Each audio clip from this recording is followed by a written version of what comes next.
Debate with Madhu Saji. വിവാദങ്ങളുടെ അഴിയാക്കുരുക്കായ വഖഫിൽ ആരു പറയുന്നതാണ് വിശ്വസിക്കേണ്ടത്?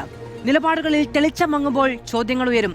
പുനഃസംഘടനയുമായി ബന്ധപ്പെട്ട സത്യവാങ്മൂലത്തിൽ മന്ത്രിക്കും വ്യക്തതയില്ല. അതോ ഒളിച്ചുകളിയോ? കോടതി കയറിപ്പോയ വിഷയമെന്നാണ് പ്രതിരോധം. സാങ്കേതികത്വം പിടിവെളിയാക്കിയുള്ള മറുപടികൾ. ഇരുട്ടിൽ നിർത്തിയില്ല എന്ന് തറപ്പിച്ചു പറഞ്ഞാലും ഈ ഒഴിഞ്ഞുമാറലുകൾ എത്രനാൾ തുടരും? നിലപാടിൽ വെള്ളം ചേർക്കുന്ന ഇരട്ടത്താപ്പ് അംഗീകരിക്കില്ല എന്ന് കേരളത്തിലെ പ്രബല മുസ്ലിം സംഘടനയായ സമസ്ത വ്യക്തമാക്കി കഴിഞ്ഞു. ഇതര മുസ്ലിം സംഘടനകളുടെ നിലപാടും വ്യത്യസ്തമല്ല. പാർട്ടിയിലെ ഉൾപോരിൽ വലയുന്ന കോൺഗ്രസിന് വഖഫിൽ പ്രതികരിക്കാൻ സമയമില്ല. ഫലത്തിൽ സുപ്രീം കോടതിയിൽ നൽകിയ ഹർജികൾക്ക് മേലുള്ള ആണിയായി മാറുമോ സത്യവാങ്മൂലമെന്ന ആശങ്ക ബാക്കി. വഖഫിൽ വെട്ടിലായോ?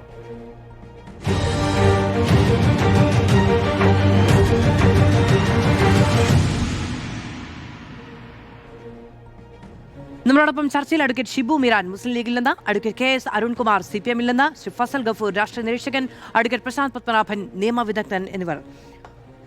ആദ്യം അഡ്വക്കേറ്റ് ഷിബു മീരാൻ, ഇപ്പോൾ മുനമ്പം വിഷയത്തിൽ 10 മിനിറ്റ് കൊണ്ട് തീരുമാനമുണ്ടാക്കും എന്ന് പ്രതിപക്ഷ നേതാവായിരിക്കെ പറഞ്ഞതിന് ശേഷം മുഖ്യമന്ത്രിയായപ്പോൾ മുഖ്യമന്ത്രി VD സതീശൻ പറഞ്ഞത് 8ന്റെ പണി തന്നിട്ടാണ് പോയ സർക്കാർ പോയത് എന്നാണ്. അതിന് ഉന്നയിക്കാൻ വാദങ്ങളുണ്ട്. ഇതിപ്പോൾ പക്ഷേ ഈ വഖഫ് ബോർഡുമായി ബന്ധപ്പെട്ട് 16ന്റെ പണി സ്വന്തം വാങ്ങിയോ?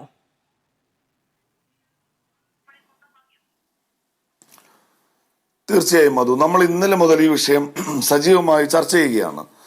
ഈ ചർച്ചകളിലാകെ കേരളത്തിലെ ഇപ്പോഴത്തെ സംസ്ഥാന സർക്കാർ എന്തോ ഒരു നിലപാട് സ്വീകരിച്ചാൽ അതിലെന്തോ കുഴപ്പമുണ്ട് എന്നുള്ള മട്ടിലാണ്. ഇപ്പൊ ഇന്നലെ നടന്ന ചർച്ചകളിൽ ഉടനീളം നമ്മൾ കൊടുത്തിട്ടുള്ള ഒരു അഫിഡവിറ്റിൽ ഞങ്ങൾ സെക്ഷൻ 14 പുതിയ വഖഫ് നിയമത്തിലെ സെക്ഷൻ 14 കംപ്ലൈ ചെയ്യും എന്ന് പറഞ്ഞതിനെയാണ് വിമർശന വിധേയമാക്കിയത്. ഞാനിപ്പോൾ കുറച്ച് ഡോക്യുമെന്റ്സ് മാധുവിന് അയച്ചിട്ടുണ്ട്. എനിക്ക് അധികം സമയം വേണ്ട, ഞാൻ ഒരുപാട് പഴയ കാലത്തേക്ക് പോകുന്നില്ല. ഇന്നലെ സംസ്ഥാന വഖഫ് ബോർഡിന് വേണ്ടി KS ഹംസ, അതിന്റെ ചെയർമാൻ, ഇപ്പോ സുപ്രീം കോടതിക്ക് മുൻപാകെ സമർപ്പിച്ചിട്ടുള്ള ഹർജി, ആ പെറ്റീഷനിൽ പറയുന്നത് അതിന്റെ party N, because the petitioners herein are not against the constitution of the Waqf board in accordance with the section 14 of the United Waqf Management. എന്ന് വെച്ചാൽ ഉമീദ് ആക്ടിന്റെ സെക്ഷൻ 14 അനുസരിച്ച് വഖഫ് ബോർഡിന്റെ കോൺസ്റ്റിറ്റ്യൂഷന് ഞങ്ങളെ എതിർക്കുന്നില്ല എന്ന് KS ഹംസ എന്ന ഇപ്പോഴത്തെ വഖഫ് ചെയർമാൻ കൊടുത്തിട്ടുള്ള, ഇപ്പോ സുപ്രീം കോടതിയുടെ മുന്നിൽ നിൽക്കുന്ന പെറ്റീഷനിൽ പറഞ്ഞു വെക്കുന്നുണ്ട്.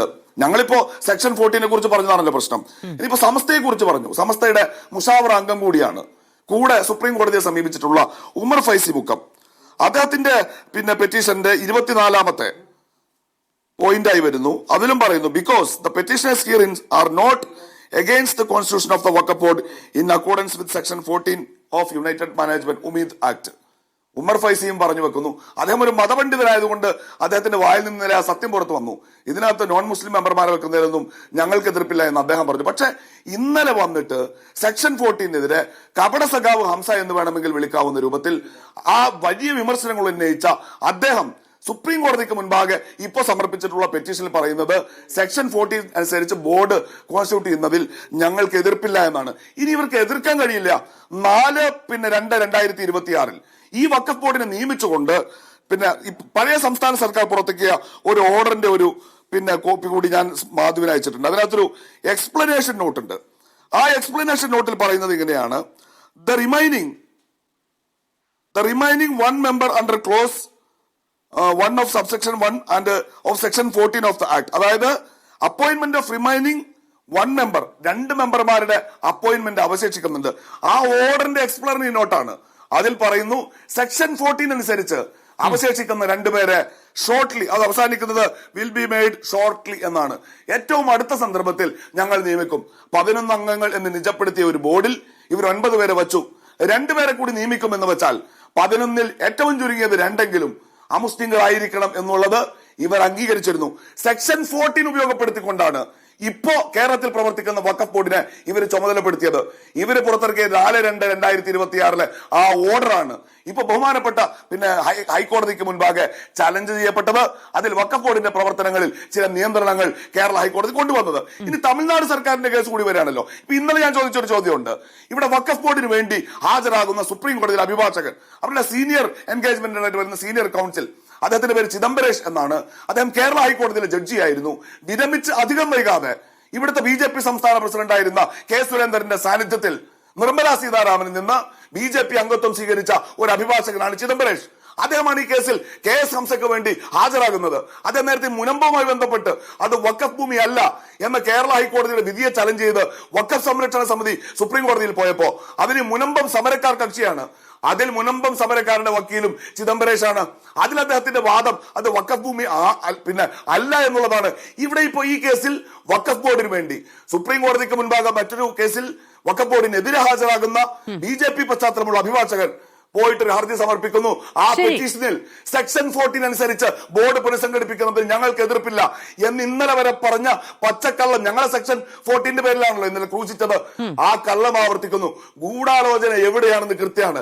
ഇവർ തെരഞ്ഞെടുപ്പ് മുന്നിൽ കണ്ട് ഒരു പാക്കേജിന്റെ ഭാഗമായി നേരത്തെ ഉണ്ടായിരുന്ന വഖഫ് ബോർഡിന് പ്രവർത്തിക്കാൻ കാലാവധി ഉണ്ടായിരുന്നിട്ടും അതിനെ അട്ടിമറിച്ച് തെരഞ്ഞെടുപ്പിന് തൊട്ടു മുൻപ് തട്ടിക്കൂട്ടിയ ഇവരുടെ പൊന്നാനിയിലെ സ്ഥാനാർത്ഥിയും ഇവരുടെ കുറെ ഇഷ്ടക്കാരും ഉൾപ്പെടുന്ന വഖഫ് ബോർഡിനെ സംരക്ഷിക്കാൻ ഇപ്പൊ ഇവർ സുപ്രീം കോടതിയിലേക്ക് പോകുന്നു എന്നാണ് നമ്മൾ ഇതിൽ നിന്ന് മനസ്സിലാക്കേണ്ടത്. ശരി ശരി അങ്ങ് പറഞ്ഞതൊക്കെ വളരെ കൃത്യമാണ്.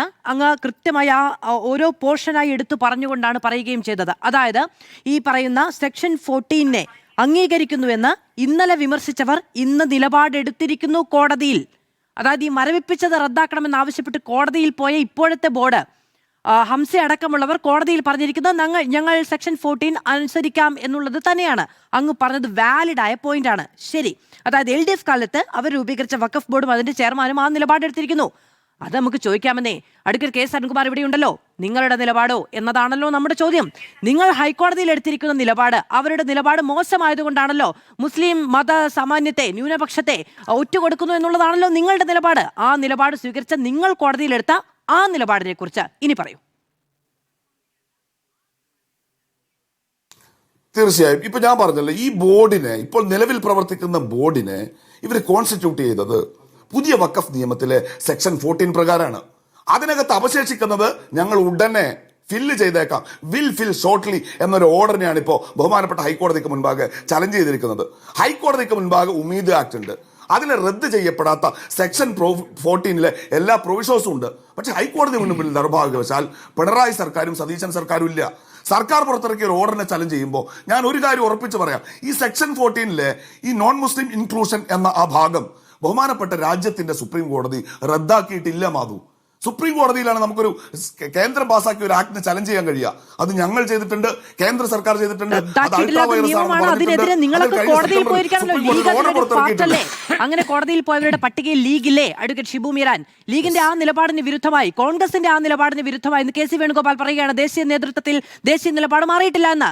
അപ്പോ കോൺഗ്രസിന്റെ ദേശീയ നിലപാടിൽ, കോൺഗ്രസിന്റെ സംസ്ഥാന നിലപാടിൽ, കോൺഗ്രസിന്റെ UDFന്റെ സംസ്ഥാന നിലപാടിൽ ഒക്കെ മാറ്റമുള്ളൊരു നിലപാട് എന്തിന് കോടതിയിൽ സ്വീകരിച്ചു എന്നതാണ് ചോദ്യം.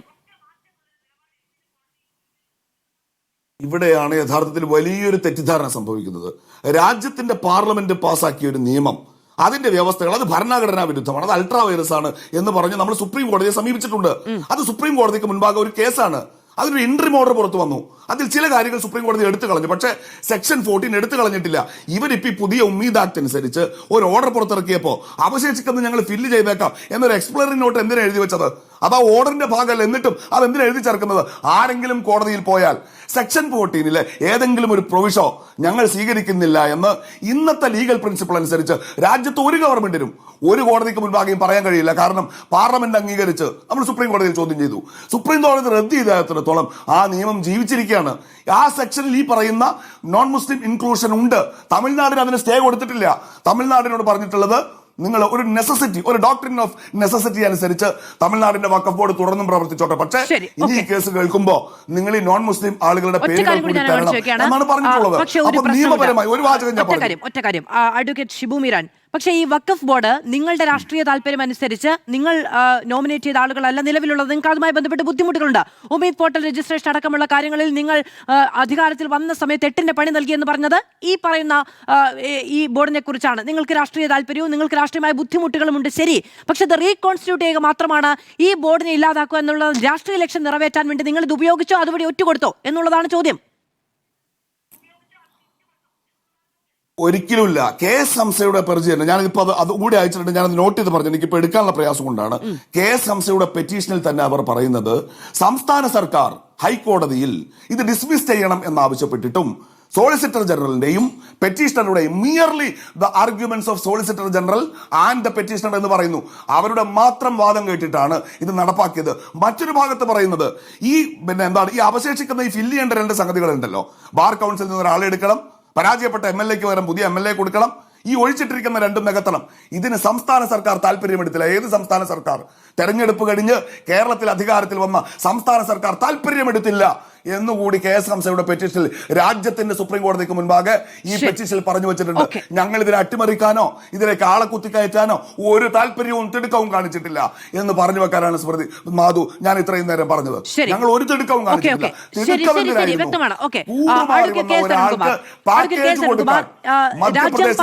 നിയമത്തിന് വിരുദ്ധമായ ഒരു സംസ്ഥാന സർക്കാരുകൾ തുടർച്ചയാണല്ലോ. അപ്പൊ സർക്കാരിന് നിലപാടെടുക്കാൻ കഴിയുമോ എന്നുള്ളതാണ് ലീഗ് ചോദിക്കുന്നത്.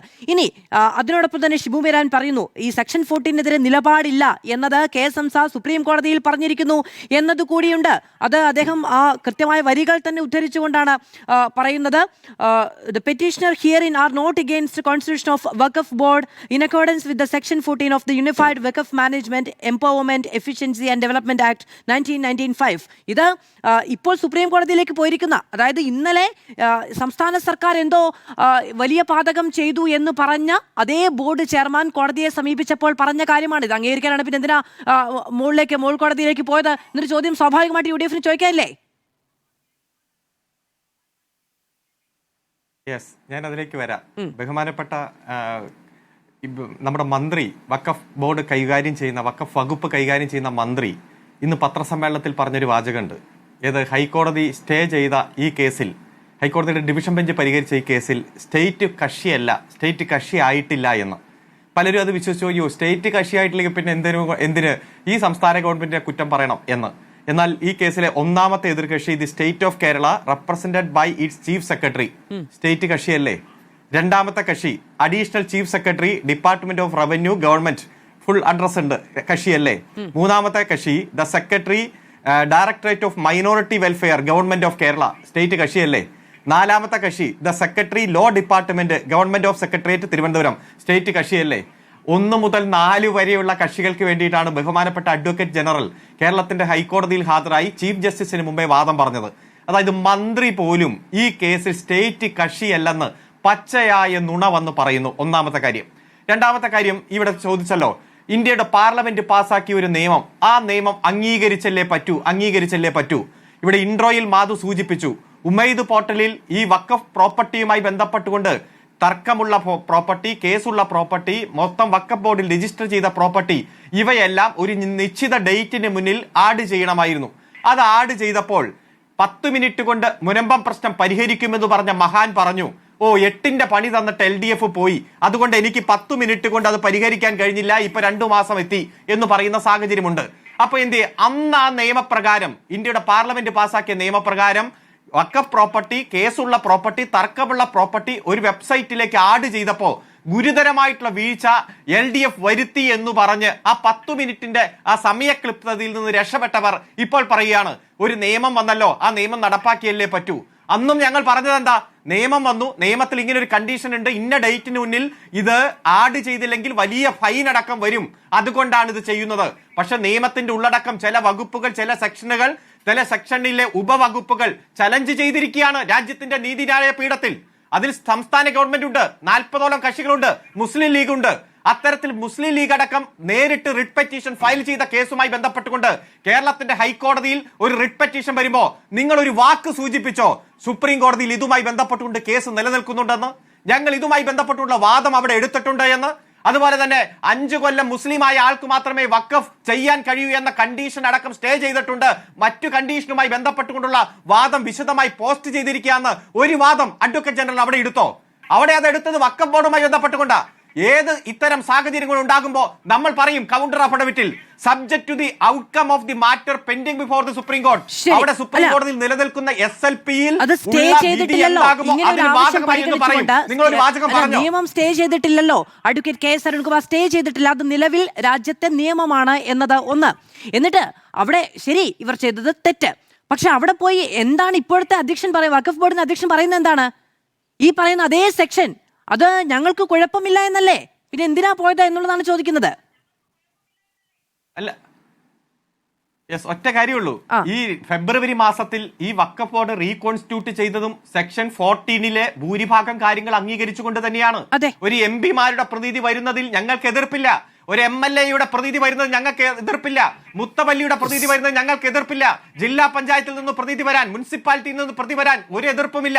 പക്ഷേ അമുസ്ലിങ്ങളായിട്ടുള്ള രണ്ടുപേരെ ഉൾപ്പെടുത്തുന്നതടക്കമുള്ള സെക്ഷൻ 14(1)(c) ഞങ്ങൾക്ക് എതിർപ്പുണ്ട്. അതുകൊണ്ട് ആ C ഫില്ല് ചെയ്യാതെ ബാക്കിയുള്ളവരെ വെച്ച് കോൺസ്റ്റിറ്റ്യൂട്ട് ചെയ്തു. ആ സിയുമായി ബന്ധപ്പെട്ടുകൊണ്ട് വലിയ വാദം സുപ്രീം കോടതിയിൽ ഉയർത്തിയിരിക്കുകയാണ്. സംസ്ഥാന ഗവൺമെന്റ് ഉയർത്തിയിരിക്കുകയാണ്. ആ സാഹചര്യത്തിൽ അത് ഒഴിവിട്ടു, നിയമപരമായിട്ട് ചെയ്തു. ഇന്ത്യയിൽ ഒരു സംസ്ഥാനം മാത്രമാണ്, മധ്യപ്രദേശ് മാത്രമാണ് അത്തരത്തിൽ അമുസ്ലിങ്ങളെ ഇതുവരെ ഉൾപ്പെടുത്തിയിട്ടുള്ളൂ. BJP ഭരിക്കുന്ന സംസ്ഥാനത്തിൽ പോലും ചെയ്യാത്ത കാര്യം ഇങ്ങ് സംസ്ഥാനത്തിന്റെ ഞാൻ രണ്ടാമതും അങ്ങയോട് അത് തന്നെയാണ് പറയുന്നത്. ഈ കാര്യങ്ങളിലൊക്കെ പിഴവ് പറ്റിയിട്ടുണ്ട് എന്ന രാഷ്ട്രീയ ആരോപണം ഇന്നലെ മുതൽ നിങ്ങൾ ഉന്നയിക്കുന്നുണ്ട്. എന്നിട്ട് ഇപ്പോഴത്തെ വഖഫ് ബോർഡ് കോടതിയിൽ പോയി പറഞ്ഞത് എന്താണ്? മൂന്നാമത്തെ തവണയാണ് ഞാൻ ചോദിക്കുന്നത്. അവർക്ക് ഈ സെക്ഷൻ 14 ബന്ധപ്പെട്ടോ അമുസ്ലിങ്ങളുടെ നിയമനവുമായി ബന്ധപ്പെട്ടോ പ്രശ്നമില്ലെങ്കിൽ പിന്നെന്താ? ഒറ്റ മിനിറ്റ്, അമുസ്ലിങ്ങളുടെ നിയമനവുമായി ബന്ധപ്പെട്ടുകൊണ്ട് പ്രശ്നമില്ല എന്നൊരു വാചകം അങ്ങേക്ക് വായിച്ചു കാണിക്കാമോ? സെക്ഷൻ 14 പൂർണ്ണമായി 14 എതിരല്ല. 14 ചില 1C അടക്കമുള്ള ഉപവകുപ്പുകൾക്കെതിരായിട്ടാണ് ആ വിധിക്ക് ഇത് അംഗീകരിക്കാം എന്നുള്ളതാണെങ്കിൽ കംപ്ലൈന്റ് ഇല്ല എന്നാണ് പറയുന്നത്. ഫെബ്രുവരിയിൽ നടപ്പാക്കിയത് അല്ലാതെ പൂർണ്ണമായും വിയോജിപ്പില്ല. അത് അങ്ങനെയല്ല. ഒരു വാചകം എടുത്തിട്ടല്ല. അല്ല ഒരു വാചകം എടുത്തിട്ടല്ല. ഞാൻ മിണ്ടാതിരിക്കാം. അല്ല 100 വാചകമുള്ള SLPയിലെ ഒരു വാചകം എടുത്തിട്ട് ആ ഒരു വാചകം എന്താണ് ഇങ്ങനെ പറഞ്ഞിരിക്കുന്നതെന്ന് ചോദിക്കുകയല്ല. അതിലെ ഓരോ കണ്ടന്റ്സും സ്റ്റേറ്റ്മെന്റ് ഓഫ് ഫാക്ട്സും അതിന്റെ ഗ്രൗണ്ട്സും ഇന്നെ ഹോൾ ആയിട്ടാണ് പരിഗണിക്കേണ്ടത്. ഞങ്ങൾ ഈ സെക്ഷൻ 14 പ്രകാരം തന്നെയാണ് ഇതിൽ 11 നിയമനം നടത്തിയിരിക്കുന്നത്. 11 രണ്ടെണ്ണം ഒഴിച്ചിട്ടു. അതും 14 1C ഞങ്ങൾ ഇപ്പോഴും ഒബ്ജക്ട് ചെയ്യുകയാണ്. ഞങ്ങൾ അംഗീകരിക്കുന്നില്ല. 11 9 പേരെ നിയമിക്കാനും ഈ സെക്ഷൻ 14 തന്നെയാണ്. പക്ഷെ അമുസ്ലിങ്ങളെ നിയമിക്കുന്നതടക്കം മതനിരപേക്ഷ ഇന്ത്യയുടെ കാഴ്ചപ്പാടിന് എതിരുള്ള കണ്ടീഷൻ ഞങ്ങൾ എതിർക്കുന്നു. അതുകൊണ്ട് ഒരു വാചകം, ആ വാചകം എടുത്തിട്ട് എന്ത് ചെയ്യാൻ നിങ്ങൾ അതിൽ? അങ്ങനെയല്ല. അതിൽ ഓരോ ഗ്രൗണ്ടും ഹോളായിട്ട് എടുക്കുക. ഇപ്പോഴും ഞങ്ങൾ ഉറച്ചു നിൽക്കുന്നു. ലീഗ് കാലുമാറിയതുപോലെ ഞങ്ങൾ കാലുമാറില്ല. UDF കാലുമാറിയതുപോലെ ഞങ്ങൾ കാലുമാറില്ല. PM ശ്രീയിൽ നിങ്ങൾ കാലുമാറി, അതുപോലെ മുനമ്പത്തിൽ നിങ്ങൾ കാലുമാറി, അതുപോലെ ലൈഫ് മിഷന്റെ ലോഗോയുടെ കാര്യത്തിൽ നിങ്ങൾ കാലുമാറി. ഈ 2 മാസത്തിനിടയിൽ ഒരുപാട് U-turn UDF-ഉം ലീഗും തിരിഞ്ഞു. അതുപോലെ തിരിയാതെ അന്തസ്സോടെ അന്നും ഇന്നും ഞങ്ങൾ ഈ നിലപാടിൽ ഉറച്ചു നിൽക്കുകയാണ്. ശരി, അടുക്കി കേസ് ഒരു മിനിറ്റ്. അതായത് ഈ സെക്ഷൻ 14 അനുസരിച്ച് റീകോൺസ്റ്റിറ്റ്യൂട്ട് ചെയ്യാം എന്ന് സർക്കാർ കോടതിയിൽ പറഞ്ഞത് വെച്ചിട്ടാണ് സർക്കാർ ആ നിലപാടിൽ ഈ പറയുന്ന കോടതിയിൽ നിൽക്കുന്ന, സുപ്രീം കോടതിയിൽ നിൽക്കുന്ന കേസിനെ തന്നെ അസാധുവാക്കുന്ന രാഷ്ട്രീയ ആരോപണം CPM ഉന്നയിച്ചിരിക്കുന്നത്. ആ ഒരൊറ്റ നിലപാടെടുത്ത് ആ ഒരൊറ്റ വാദം ഉന്നയിച്ചുകൊണ്ട് അതേ സെക്ഷൻ 14 എന്ന് പറയുന്നതിനെയാണ് അത് ഈ reconstitution in accordance with the section 14 of the unified Waqf management എന്ന് പറയുന്ന അതേ കാര്യം, ആ കാര്യം തന്നെയാണ് ഇപ്പോൾ കോടതിയിലും ആവർത്തിച്ചിരിക്കുന്നത് എന്നതുകൂടിയുണ്ട്. ഇനി അങ്ങയുടെ ഒരു വാദം കൂടിയുണ്ടല്ലോ.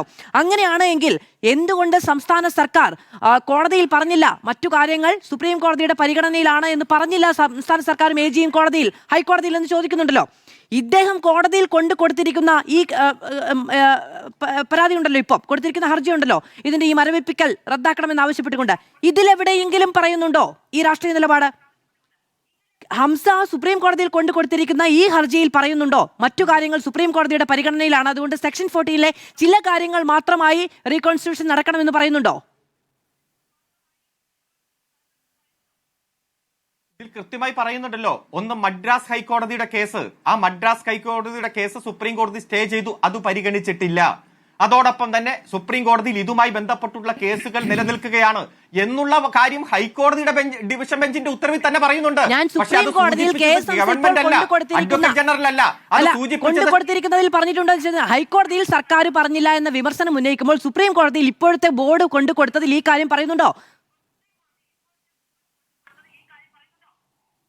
പൂർണ്ണമായി പറയുന്നുണ്ട്. കാരണം ആ ഹൈക്കോടതിയുടെ ഇന്ററിം ഓർഡറിൽ തന്നെ ഇത് കൃത്യമായി സൂചിപ്പിച്ചിരിക്കുന്നു. ആ ഇന്ററിം ഓർഡർ അവിടെ എക്സിബിറ്റ് ആയിട്ട് പ്ലേസ് ചെയ്തിരിക്കുന്നു. ആ അനക്സർ 1 മുതൽ 5 വരെ പ്ലേസ് ചെയ്തിരിക്കുന്ന ഡോക്യുമെന്റിൽ പറഞ്ഞിരിക്കുന്ന കാര്യങ്ങൾ സുപ്രീം കോടതിയുടെ പ്ലീഡിംഗ് അല്ലേ, അത് അവിടുത്തെ വാദമല്ലേ? അത് പ്രത്യേകം എടുത്ത് പറഞ്ഞിട്ടുണ്ട്. 100 പേജുണ്ട്, വായിച്ചു നോക്കിയാൽ അറിയാൻ പറ്റുമത്. ഞാൻ KSMസ വാദമായി ഉന്നയിച്ചിട്ടുണ്ടോ എന്നാണ് ചോദിക്കുന്നത്. സംസ്ഥാന സർക്കാരും AGയും ഇക്കാര്യം സൂചിപ്പിച്ചില്ല എന്നാണല്ലോ അങ്ങ് പറയുന്നത്. ബോർഡ് കോടതിയിൽ വാദമായി ഉന്നയിച്ചിട്ടുണ്ടോ ഈ ഹർജിയിൽ എന്നാണ് ഞാൻ ചോദിക്കുന്നത്. അനക്സറിൽ ഉൾപ്പെട്ടിട്ടുണ്ടോ എന്നുള്ളതല്ല. എന്താ ഒരു റിട്ട് പെറ്റീഷൻ എന്ന് പറഞ്ഞാൽ ആ റിട്ട് പെറ്റീഷനിലുള്ള എക്സിബിറ്റ് മുഴുവൻ അവരുടെ വാദമാണ്. ആ എക്സിബിറ്റിലുള്ള മുഴുവൻ കാര്യങ്ങളും അതിൽ പെടാത്ത കാര്യങ്ങളും പ്രീസിഡൻസുമാണ് വാദത്തിന്റെ ഭാഗമായിട്ട് ഉന്നയിക്കുക. ഇതെല്ലാം ആ SLPയിൽ ഉൾപ്പെട്ടിട്ടുണ്ട്. ഒന്ന് സൂക്ഷ്മമായിട്ട് നോക്ക്. മൂലധന ചെലവും അതിനോടൊപ്പം നയപരമായ തീരുമാനങ്ങളും എടുക്കുന്നതുമായി ബന്ധപ്പെട്ടുള്ള മരവിപ്പിക്കലാണ് ഉണ്ടായിരിക്കുന്നത്. അത് മാറ്റണം എന്നുള്ളതാണ് ഇതിന്റെ പ്ലീ. ഒറ്റ കാര്യം മാഡം അതൊന്ന് നോക്ക്. കാരണം വഖഫ് ബോർഡിന്റെ പ്രവർത്തനത്തെ സൂപ്പർസീഡ് ചെയ്യാൻ അധികാരമില്ല. ഞാൻ പറയേണ്ട കേൾക്കൂ, നിങ്ങൾ അത് അക്ഷമ കാണിക്കല്ലേ. വഖഫ് ബോർഡിന്റെ പ്രവർത്തനത്തെ സൂപ്പർസീഡ് ചെയ്യാൻ ഒരിക്കലും കോടതിക്ക് അധികാരമില്ല. സെക്ഷൻ 99, അതായത് സംസ്ഥാന ഗവൺമെന്റിന് മാത്രമേ അതിന് അധികാരമുള്ളൂ. 99 ഓഫ് വഖഫ് ആക്ട്. ഇവിടെ ഒരു സുപ്രീം കോടതി അഭിഭാഷകൻ ഉണ്ടല്ലോ, അതായത് അതിന് പ്രത്യേക മാനദണ്ഡങ്ങളുണ്ട്. കോടതി എപ്പോഴൊക്കെ സൂപ്പർസൈഡ് ചെയ്തോ ഉന്നത കോടതി അതിൽ ഇടപെട്ടിട്ടുണ്ട്. അതാണ് തമിഴ്നാട്ടിലെ കേസുമായി ബന്ധപ്പെട്ടുകൊണ്ടുള്ളത്. അതുകൊണ്ട് കൃത്യമാണ് ഇതിൽ കേരളത്തിന്റെ ഹൈക്കോടതിയിൽ ഈ കേസ് വന്നപ്പോ പറയേണ്ട കാര്യങ്ങൾ അഡ്വക്കേറ്റ് ജനറൽ പറഞ്ഞില്ല. ഗവൺമെന്റ് സൂചിപ്പിക്കേണ്ട കാര്യങ്ങൾ സൂചിപ്പിച്ചില്ല.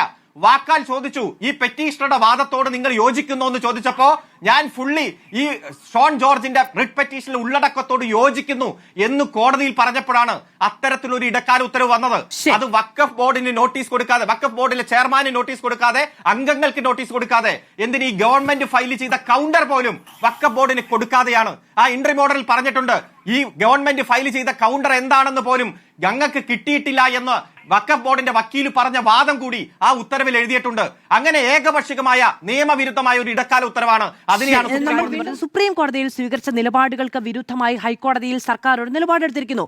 സുപ്രീം കോടതിയിൽ ഇനി വാദം കേൾക്കുന്ന സമയത്ത് കോടതി ചോദിക്കുകയില്ലേ അതിന് വിരുദ്ധമായ ഒരു സ്റ്റാൻഡാണ് ഇവിടെ എടുത്തതെന്ന്. ഇവിടെ ഇപ്പോൾ ഈ നിയമനമടക്കം വന്നു കഴിഞ്ഞിട്ടുണ്ടെങ്കിൽ പിന്നെ സുപ്രീം കോടതിയിൽ ഇതിന് വിരുദ്ധമായ വാദഗതികൾ ഉന്നയിക്കാൻ കഴിയുമോ എന്നുള്ളതാണ് ചോദ്യം. അദ്ദേഹം അത് പറഞ്ഞത് ശ്രീ P. രാജീവ് ഒരു നിയമജ്ഞനാണ്. അദ്ദേഹം അത് പറഞ്ഞതിൽ എനിക്ക് അത്ഭുതമുണ്ട്. കാരണം സ്റ്റേറ്റ് ഗവൺമെന്റ് സുപ്രീം കോടതിയിൽ ഒരു ഭരണഘടനാ പ്രശ്നവുമായിട്ട് പോകുന്നു. അതിന് ഒരു ന്യായീകരണമുണ്ട്. അതിലെ കേന്ദ്ര നിയമത്തിലെ ചില വകുപ്പുകൾ ഞങ്ങൾ അംഗീകരിക്കുന്നില്ല എന്ന് പറയുന്നു. പല കാരണങ്ങളുമുണ്ട്. അതൊരു നിയമയുദ്ധം നടന്നുകൊണ്ടിരിക്കുകയാണ്. അവിടെ സുപ്രീം കോടതിയുടെ ഒരു ഇടക്കാല ഉത്തരവുണ്ട്. 15 സെപ്റ്റംബറിൽ 2025 ഒരു വിധി. ആ വിധിക്ക് ശേഷം ഈ സെക്ഷൻ 14 അതേപടി സ്റ്റേ ചെയ്തിട്ടില്ല. സുപ്രീം കോടതി പറഞ്ഞത് 3 പേരിൽ കൂടുതൽ ഉണ്ടാകാൻ പാടില്ല എന്നാണ്. സ്റ്റേറ്റ് കോൺസ്റ്റിറ്റ്യൂട്ട് ചെയ്യുന്ന വഖഫ് ബോർഡില് 3 പേരിൽ കൂടുതൽ അമുസ്ലിങ്ങൾ ഉണ്ടാകാൻ പാടില്ല എന്ന് മാത്രമാണ് സുപ്രീം കോടതി പറഞ്ഞത്. പക്ഷെ അതിലുള്ള ബാക്കി കണ്ടീഷൻസ്, അതില് കേന്ദ്ര നിയമത്തിൽ പറയുന്ന അമുസ്ലിങ്ങളായിട്ടുള്ളവരെ ഇതിൽ ഉൾപ്പെടുത്തണം എന്ന് പറയുന്ന വകുപ്പ് സുപ്രീം കോടതി സ്റ്റേ ചെയ്തിട്ടില്ലാത്തതിന്റെ അർത്ഥം ആ നിയമം പ്രാബല്യത്തിലുണ്ട് എന്നാണ്.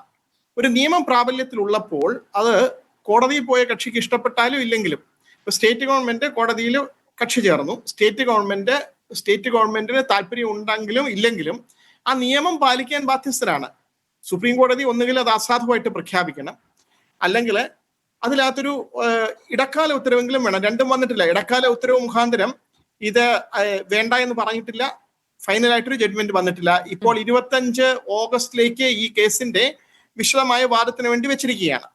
അപ്പൊ അത് ഒരു വശത്ത് നിൽക്കുമ്പോൾ സ്റ്റേറ്റ് ഗവൺമെന്റിന് എന്ത് തന്നെ ആയിരുന്നാലും, അവരുടെ നിലപാട് എന്ത് തന്നെ ആയിരുന്നാലും, ഈ കേന്ദ്ര നിയമം പ്രാബല്യത്തിലുള്ളത് പാലിക്കാൻ സംസ്ഥാന ഗവൺമെന്റ് ബാധ്യസ്ഥരാണ്. കാരണം അതുകൊണ്ട് ഇപ്പോൾ സംസ്ഥാന ഗവൺമെന്റ് ചെയ്തതാണ് ശരിയായ നിയമപരമായിട്ടുള്ള നടപടി. ഒരു ഹൈക്കോടതിയിൽ വന്നിട്ട് നമ്മൾ പറയുന്ന കാര്യങ്ങള് പൊതുവെ തെറ്റിദ്ധരിപ്പിക്കാൻ വേണ്ടി കഴിഞ്ഞ ഗവൺമെന്റിന്റെ കാലത്ത് ഞങ്ങൾ ചില നിയമങ്ങൾ നടപ്പാക്കില്ല എന്നൊക്കെ പറഞ്ഞ് അങ്ങനെ നടപ്പാക്കാതിരിക്കാനുള്ള ഒരു അധികാരമില്ല. ഒരു കേന്ദ്ര ഗവൺമെന്റ് ഒരു നിയമം പാസ്സാക്കുന്നു,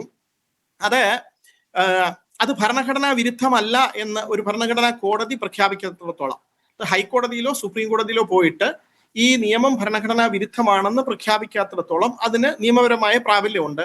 ആ പ്രാബല്യമുള്ള കേന്ദ്ര നിയമങ്ങൾ പാലിക്കാൻ എല്ലാ ഗവൺമെന്റുകളും ബാധ്യസ്ഥരാണ്. സംസ്ഥാന ഗവൺമെന്റുകൾ പ്രത്യേകിച്ച് ബാധ്യസ്ഥരാണ്. അപ്പൊ അതിനകത്ത് എന്ത് തന്നെ ആയിരുന്നാലും, ഇപ്പൊ നേരത്തെ ഷിബു മീറാൻ പറഞ്ഞതിനോട് ഞാൻ യോജിക്കുകയാണ്. ഈ സ്റ്റാൻഡ് സുപ്രീം കോടതിയിൽ വ്യക്തമായിട്ട് പറഞ്ഞല്ലോ. സുപ്രീം കോടതിയിൽ പോയ കക്ഷികൾ പറയുന്നുണ്ട് ഞങ്ങൾ ഇതിനോട് യോജിക്കുന്നില്ല. പക്ഷേ സുപ്രീം കോടതി അത് സ്റ്റേ ചെയ്യാത്തിടത്തോളം നമ്മളത് നടപ്പാക്കാൻ ബാധ്യസ്ഥരല്ലേ? നടപ്പാക്കാൻ ബാധ്യസ്ഥരാണല്ലോ. അതുകൊണ്ടാണല്ലോ ഹൈക്കോടതി ഈ ഒരു കാര്യത്തിൽ ഇങ്ങനെ ഒരു ഉത്തരവിട്ടത്. അത് മാത്രമല്ല, ഹൈക്കോടതി ഇപ്പോൾ പറഞ്ഞിരിക്കുന്നത് മദ്രാസ് ഹൈക്കോടതിയുടെ ഓർഡറുമായിട്ട് ചെറിയൊരു വ്യത്യാസമുണ്ട്. ക്യാപിറ്റൽ എക്സ്പെൻഡിച്ചർ ഇൻകർ ചെയ്തതെന്ന് മാത്രമാണ് പറയുന്നത്, അല്ലാതെ മുഴുവനായിട്ട് അസാധുവാക്കിയിട്ടില്ല.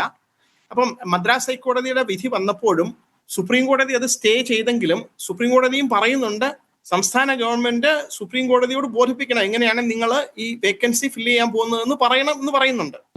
അപ്പൊ ഒരു നിയമം പ്രാബല്യത്തിലുണ്ടെങ്കിൽ രാഷ്ട്രീയം മാറ്റി വെച്ചിട്ട് നമ്മൾ അതിന്റെ നിയമവശം മാത്രം നോക്കുകയാണെങ്കിൽ ഭരണഘടനാപരമായിട്ട് നിയമപരമായിട്ട് എല്ലാ സംസ്ഥാന ഗവൺമെന്റുകളും കേന്ദ്രത്തിനും സംസ്ഥാനത്തിനും നിയമം പാസ്സാക്കാൻ അധികാരമുള്ള ഒരു വിഷയത്തിൽ വഖഫ് ചാരിറ്റബിൾ ഇൻസ്റ്റിറ്റ്യൂഷൻസ് ഒക്കെ പറഞ്ഞ എൻട്രി 28 വരുന്നതാണ് കൺകറന്റ് ലിസ്റ്റിൽ. അങ്ങനെ ഒരു വിഷയത്തില് കേന്ദ്ര ഗവൺമെന്റ് അധികാരമുണ്ട്. അപ്പൊ കേന്ദ്ര ഗവൺമെന്റ് ഒരു നിയമം പാസ്സാക്കിയിരിക്കുന്നു. ശരിയോ തെറ്റോ ആയിക്കോട്ടെ, നമുക്കത് ഇഷ്ടപ്പെടാതിരിക്കാം, ചില വകുപ്പുകളോട് നമുക്ക് യോജിപ്പില്ലായിരിക്കാം, നമുക്ക് അഭിപ്രായം പറയാം, അക്കാഡമിക് ആയിട്ടുള്ള അഭിപ്രായം പറയാം, അതിനോട് വിയോജിപ്പ് രേഖപ്പെടുത്താം. പക്ഷെ ഒരു ഭരണഘടനാ കോടതിയിൽ പോയിട്ട് ഞങ്ങൾ ഈ നിയമം അനുസരിക്കില്ല, അല്ലെങ്കിൽ ഞങ്ങൾ ഈ നിയമം ഈ സംസ്ഥാനത്ത് ഇത് കൊണ്ടുവരില്ല എന്ന് പറയാൻ കഴിയില്ല. കാരണം ഭരണഘടനാ ബാധ്യതയാണ് ചെയ്യുക എന്നുള്ളത്. രണ്ടാമത് സുപ്രീം കോടതി വിധി കൂടെ വന്നതാണ്. സുപ്രീം കോടതി പോയിട്ട് ഒരു വിധി നമുക്ക് എതിരായിട്ട് വരികയാണെങ്കിൽ പോലും അത് സ്വീകരിക്കാൻ നമ്മൾ ബാധ്യസ്ഥരല്ലേ? സുപ്രീം കോടതി പോയിരിക്കുന്നത് ഇപ്പൊ എതിരായിട്ടില്ല, ഇപ്പൊ താൽക്കാലികമായിട്ടുള്ള ഒരു ഇടക്കാല വിധിയാണ് വന്നിരിക്കുന്നത്. ഇടക്കാല വിധിയിലൂടെ പല കാര്യങ്ങളും പ്രൊട്ടക്ട് ചെയ്തിട്ടുണ്ട്. ഷോൺ ജോർജ് സുപ്രീം കോടതിയിൽ ഒരു തടസ്സ ഹർജി ഫയൽ ചെയ്തിട്ടുണ്ട്. അതിൽ ഇനിയിപ്പോ ഈ ബോർഡിന്റെ തീരുമാനം അടക്കം എടുക്കുമ്പോൾ തന്നെ കേൾക്കണം എന്നുള്ളതാണ്. സ്വാഭാവികമായിട്ടും അങ്ങനെ കോടതിയിൽ നിന്ന് തനിക്ക് ഈ വാദം കേൾക്കാതെ ഒരു തീരുമാനം ഉണ്ടാകരുത് എന്നുള്ളതുണ്ടല്ലോ. ഇനി റീകോൺസ്റ്റിറ്റ്യൂട്ട് ചെയ്യാൻ ഇപ്പോൾ തൽക്കാലമില്ല എന്ന് സംസ്ഥാന സർക്കാർ ഇവിടെ ഒരു തീരുമാനം എടുത്താലും അദ്ദേഹം കോടതിയലക്ഷ്യ ഹർജിയുമായി പോയില്ലേ? പുതുതായിട്ട് വരാൻ പോകുന്ന കാര്യമല്ല ഞാൻ പറയുന്നത്. ഇതുവരെ നടന്നിരിക്കുന്ന ഇപ്പോഴത്തെ നിയമപരമായിട്ടുള്ള സ്ഥിതി എന്ന് പറയുന്നത്, ഇപ്പോൾ സുപ്രീം കോടതി സെക്ഷൻ 14 സ്റ്റേ ചെയ്യാത്തിടത്തോളം കേരള ഗവൺമെന്റ് ഹൈക്കോടതിയുടെ മുമ്പിൽ പറഞ്ഞ സ്റ്റാൻഡ് നിയമപരമായിട്ട് ശരിയാണെന്നാണ് ഈ പറഞ്ഞത്. സുപ്രീം കോടതി നാളെ പറയുകയാണ് ഇല്ല, കേരള ഹൈക്കോടതി ഇപ്പൊ ഇതിന്റെ താൽക്കാലികമായിട്ട് ഇതിന്റെ കേരളത്തിലെ വഖഫ് ബോർഡിന്റെ പ്രവർത്തനം മരവിപ്പിച്ചിരിക്കുന്നു, ചില കാര്യങ്ങൾ പറഞ്ഞിരിക്കുന്നു, അതിന് ഞങ്ങൾ ഒരു കണ്ടീഷണലായിട്ട് സ്റ്റേ തരാം എന്ന് പറയാൻ ഒരാൾക്ക് അതില് സുപ്രീം കോടതിയിൽ അപ്പീൽ പോകാനുള്ള അവകാശമുണ്ട്. അവിടെ തടസ്സ ഹർജി സമർപ്പിക്കാൻ ഇവിടുത്തെ പെറ്റീഷണർക്ക് അവകാശമുണ്ട്. പക്ഷെ മദ്രാസ് ഹൈക്കോടതിയുടെ വിധിയുമായിട്ട് കേരള ഹൈക്കോടതി വിധിക്ക് ചെറിയ വ്യത്യാസം ഉണ്ടെന്നാണ് പറഞ്ഞത്. മദ്രാസ് ഹൈക്കോടതിയുടെ വിധി തീർത്തും വഖഫ് ബോർഡിന്റെ പ്രവർത്തനം നിലയ്ക്കുന്ന രീതിയിലുള്ളതായിരുന്നു. കേരള ഹൈക്കോടതി അങ്ങനെ പറഞ്ഞിട്ടില്ല.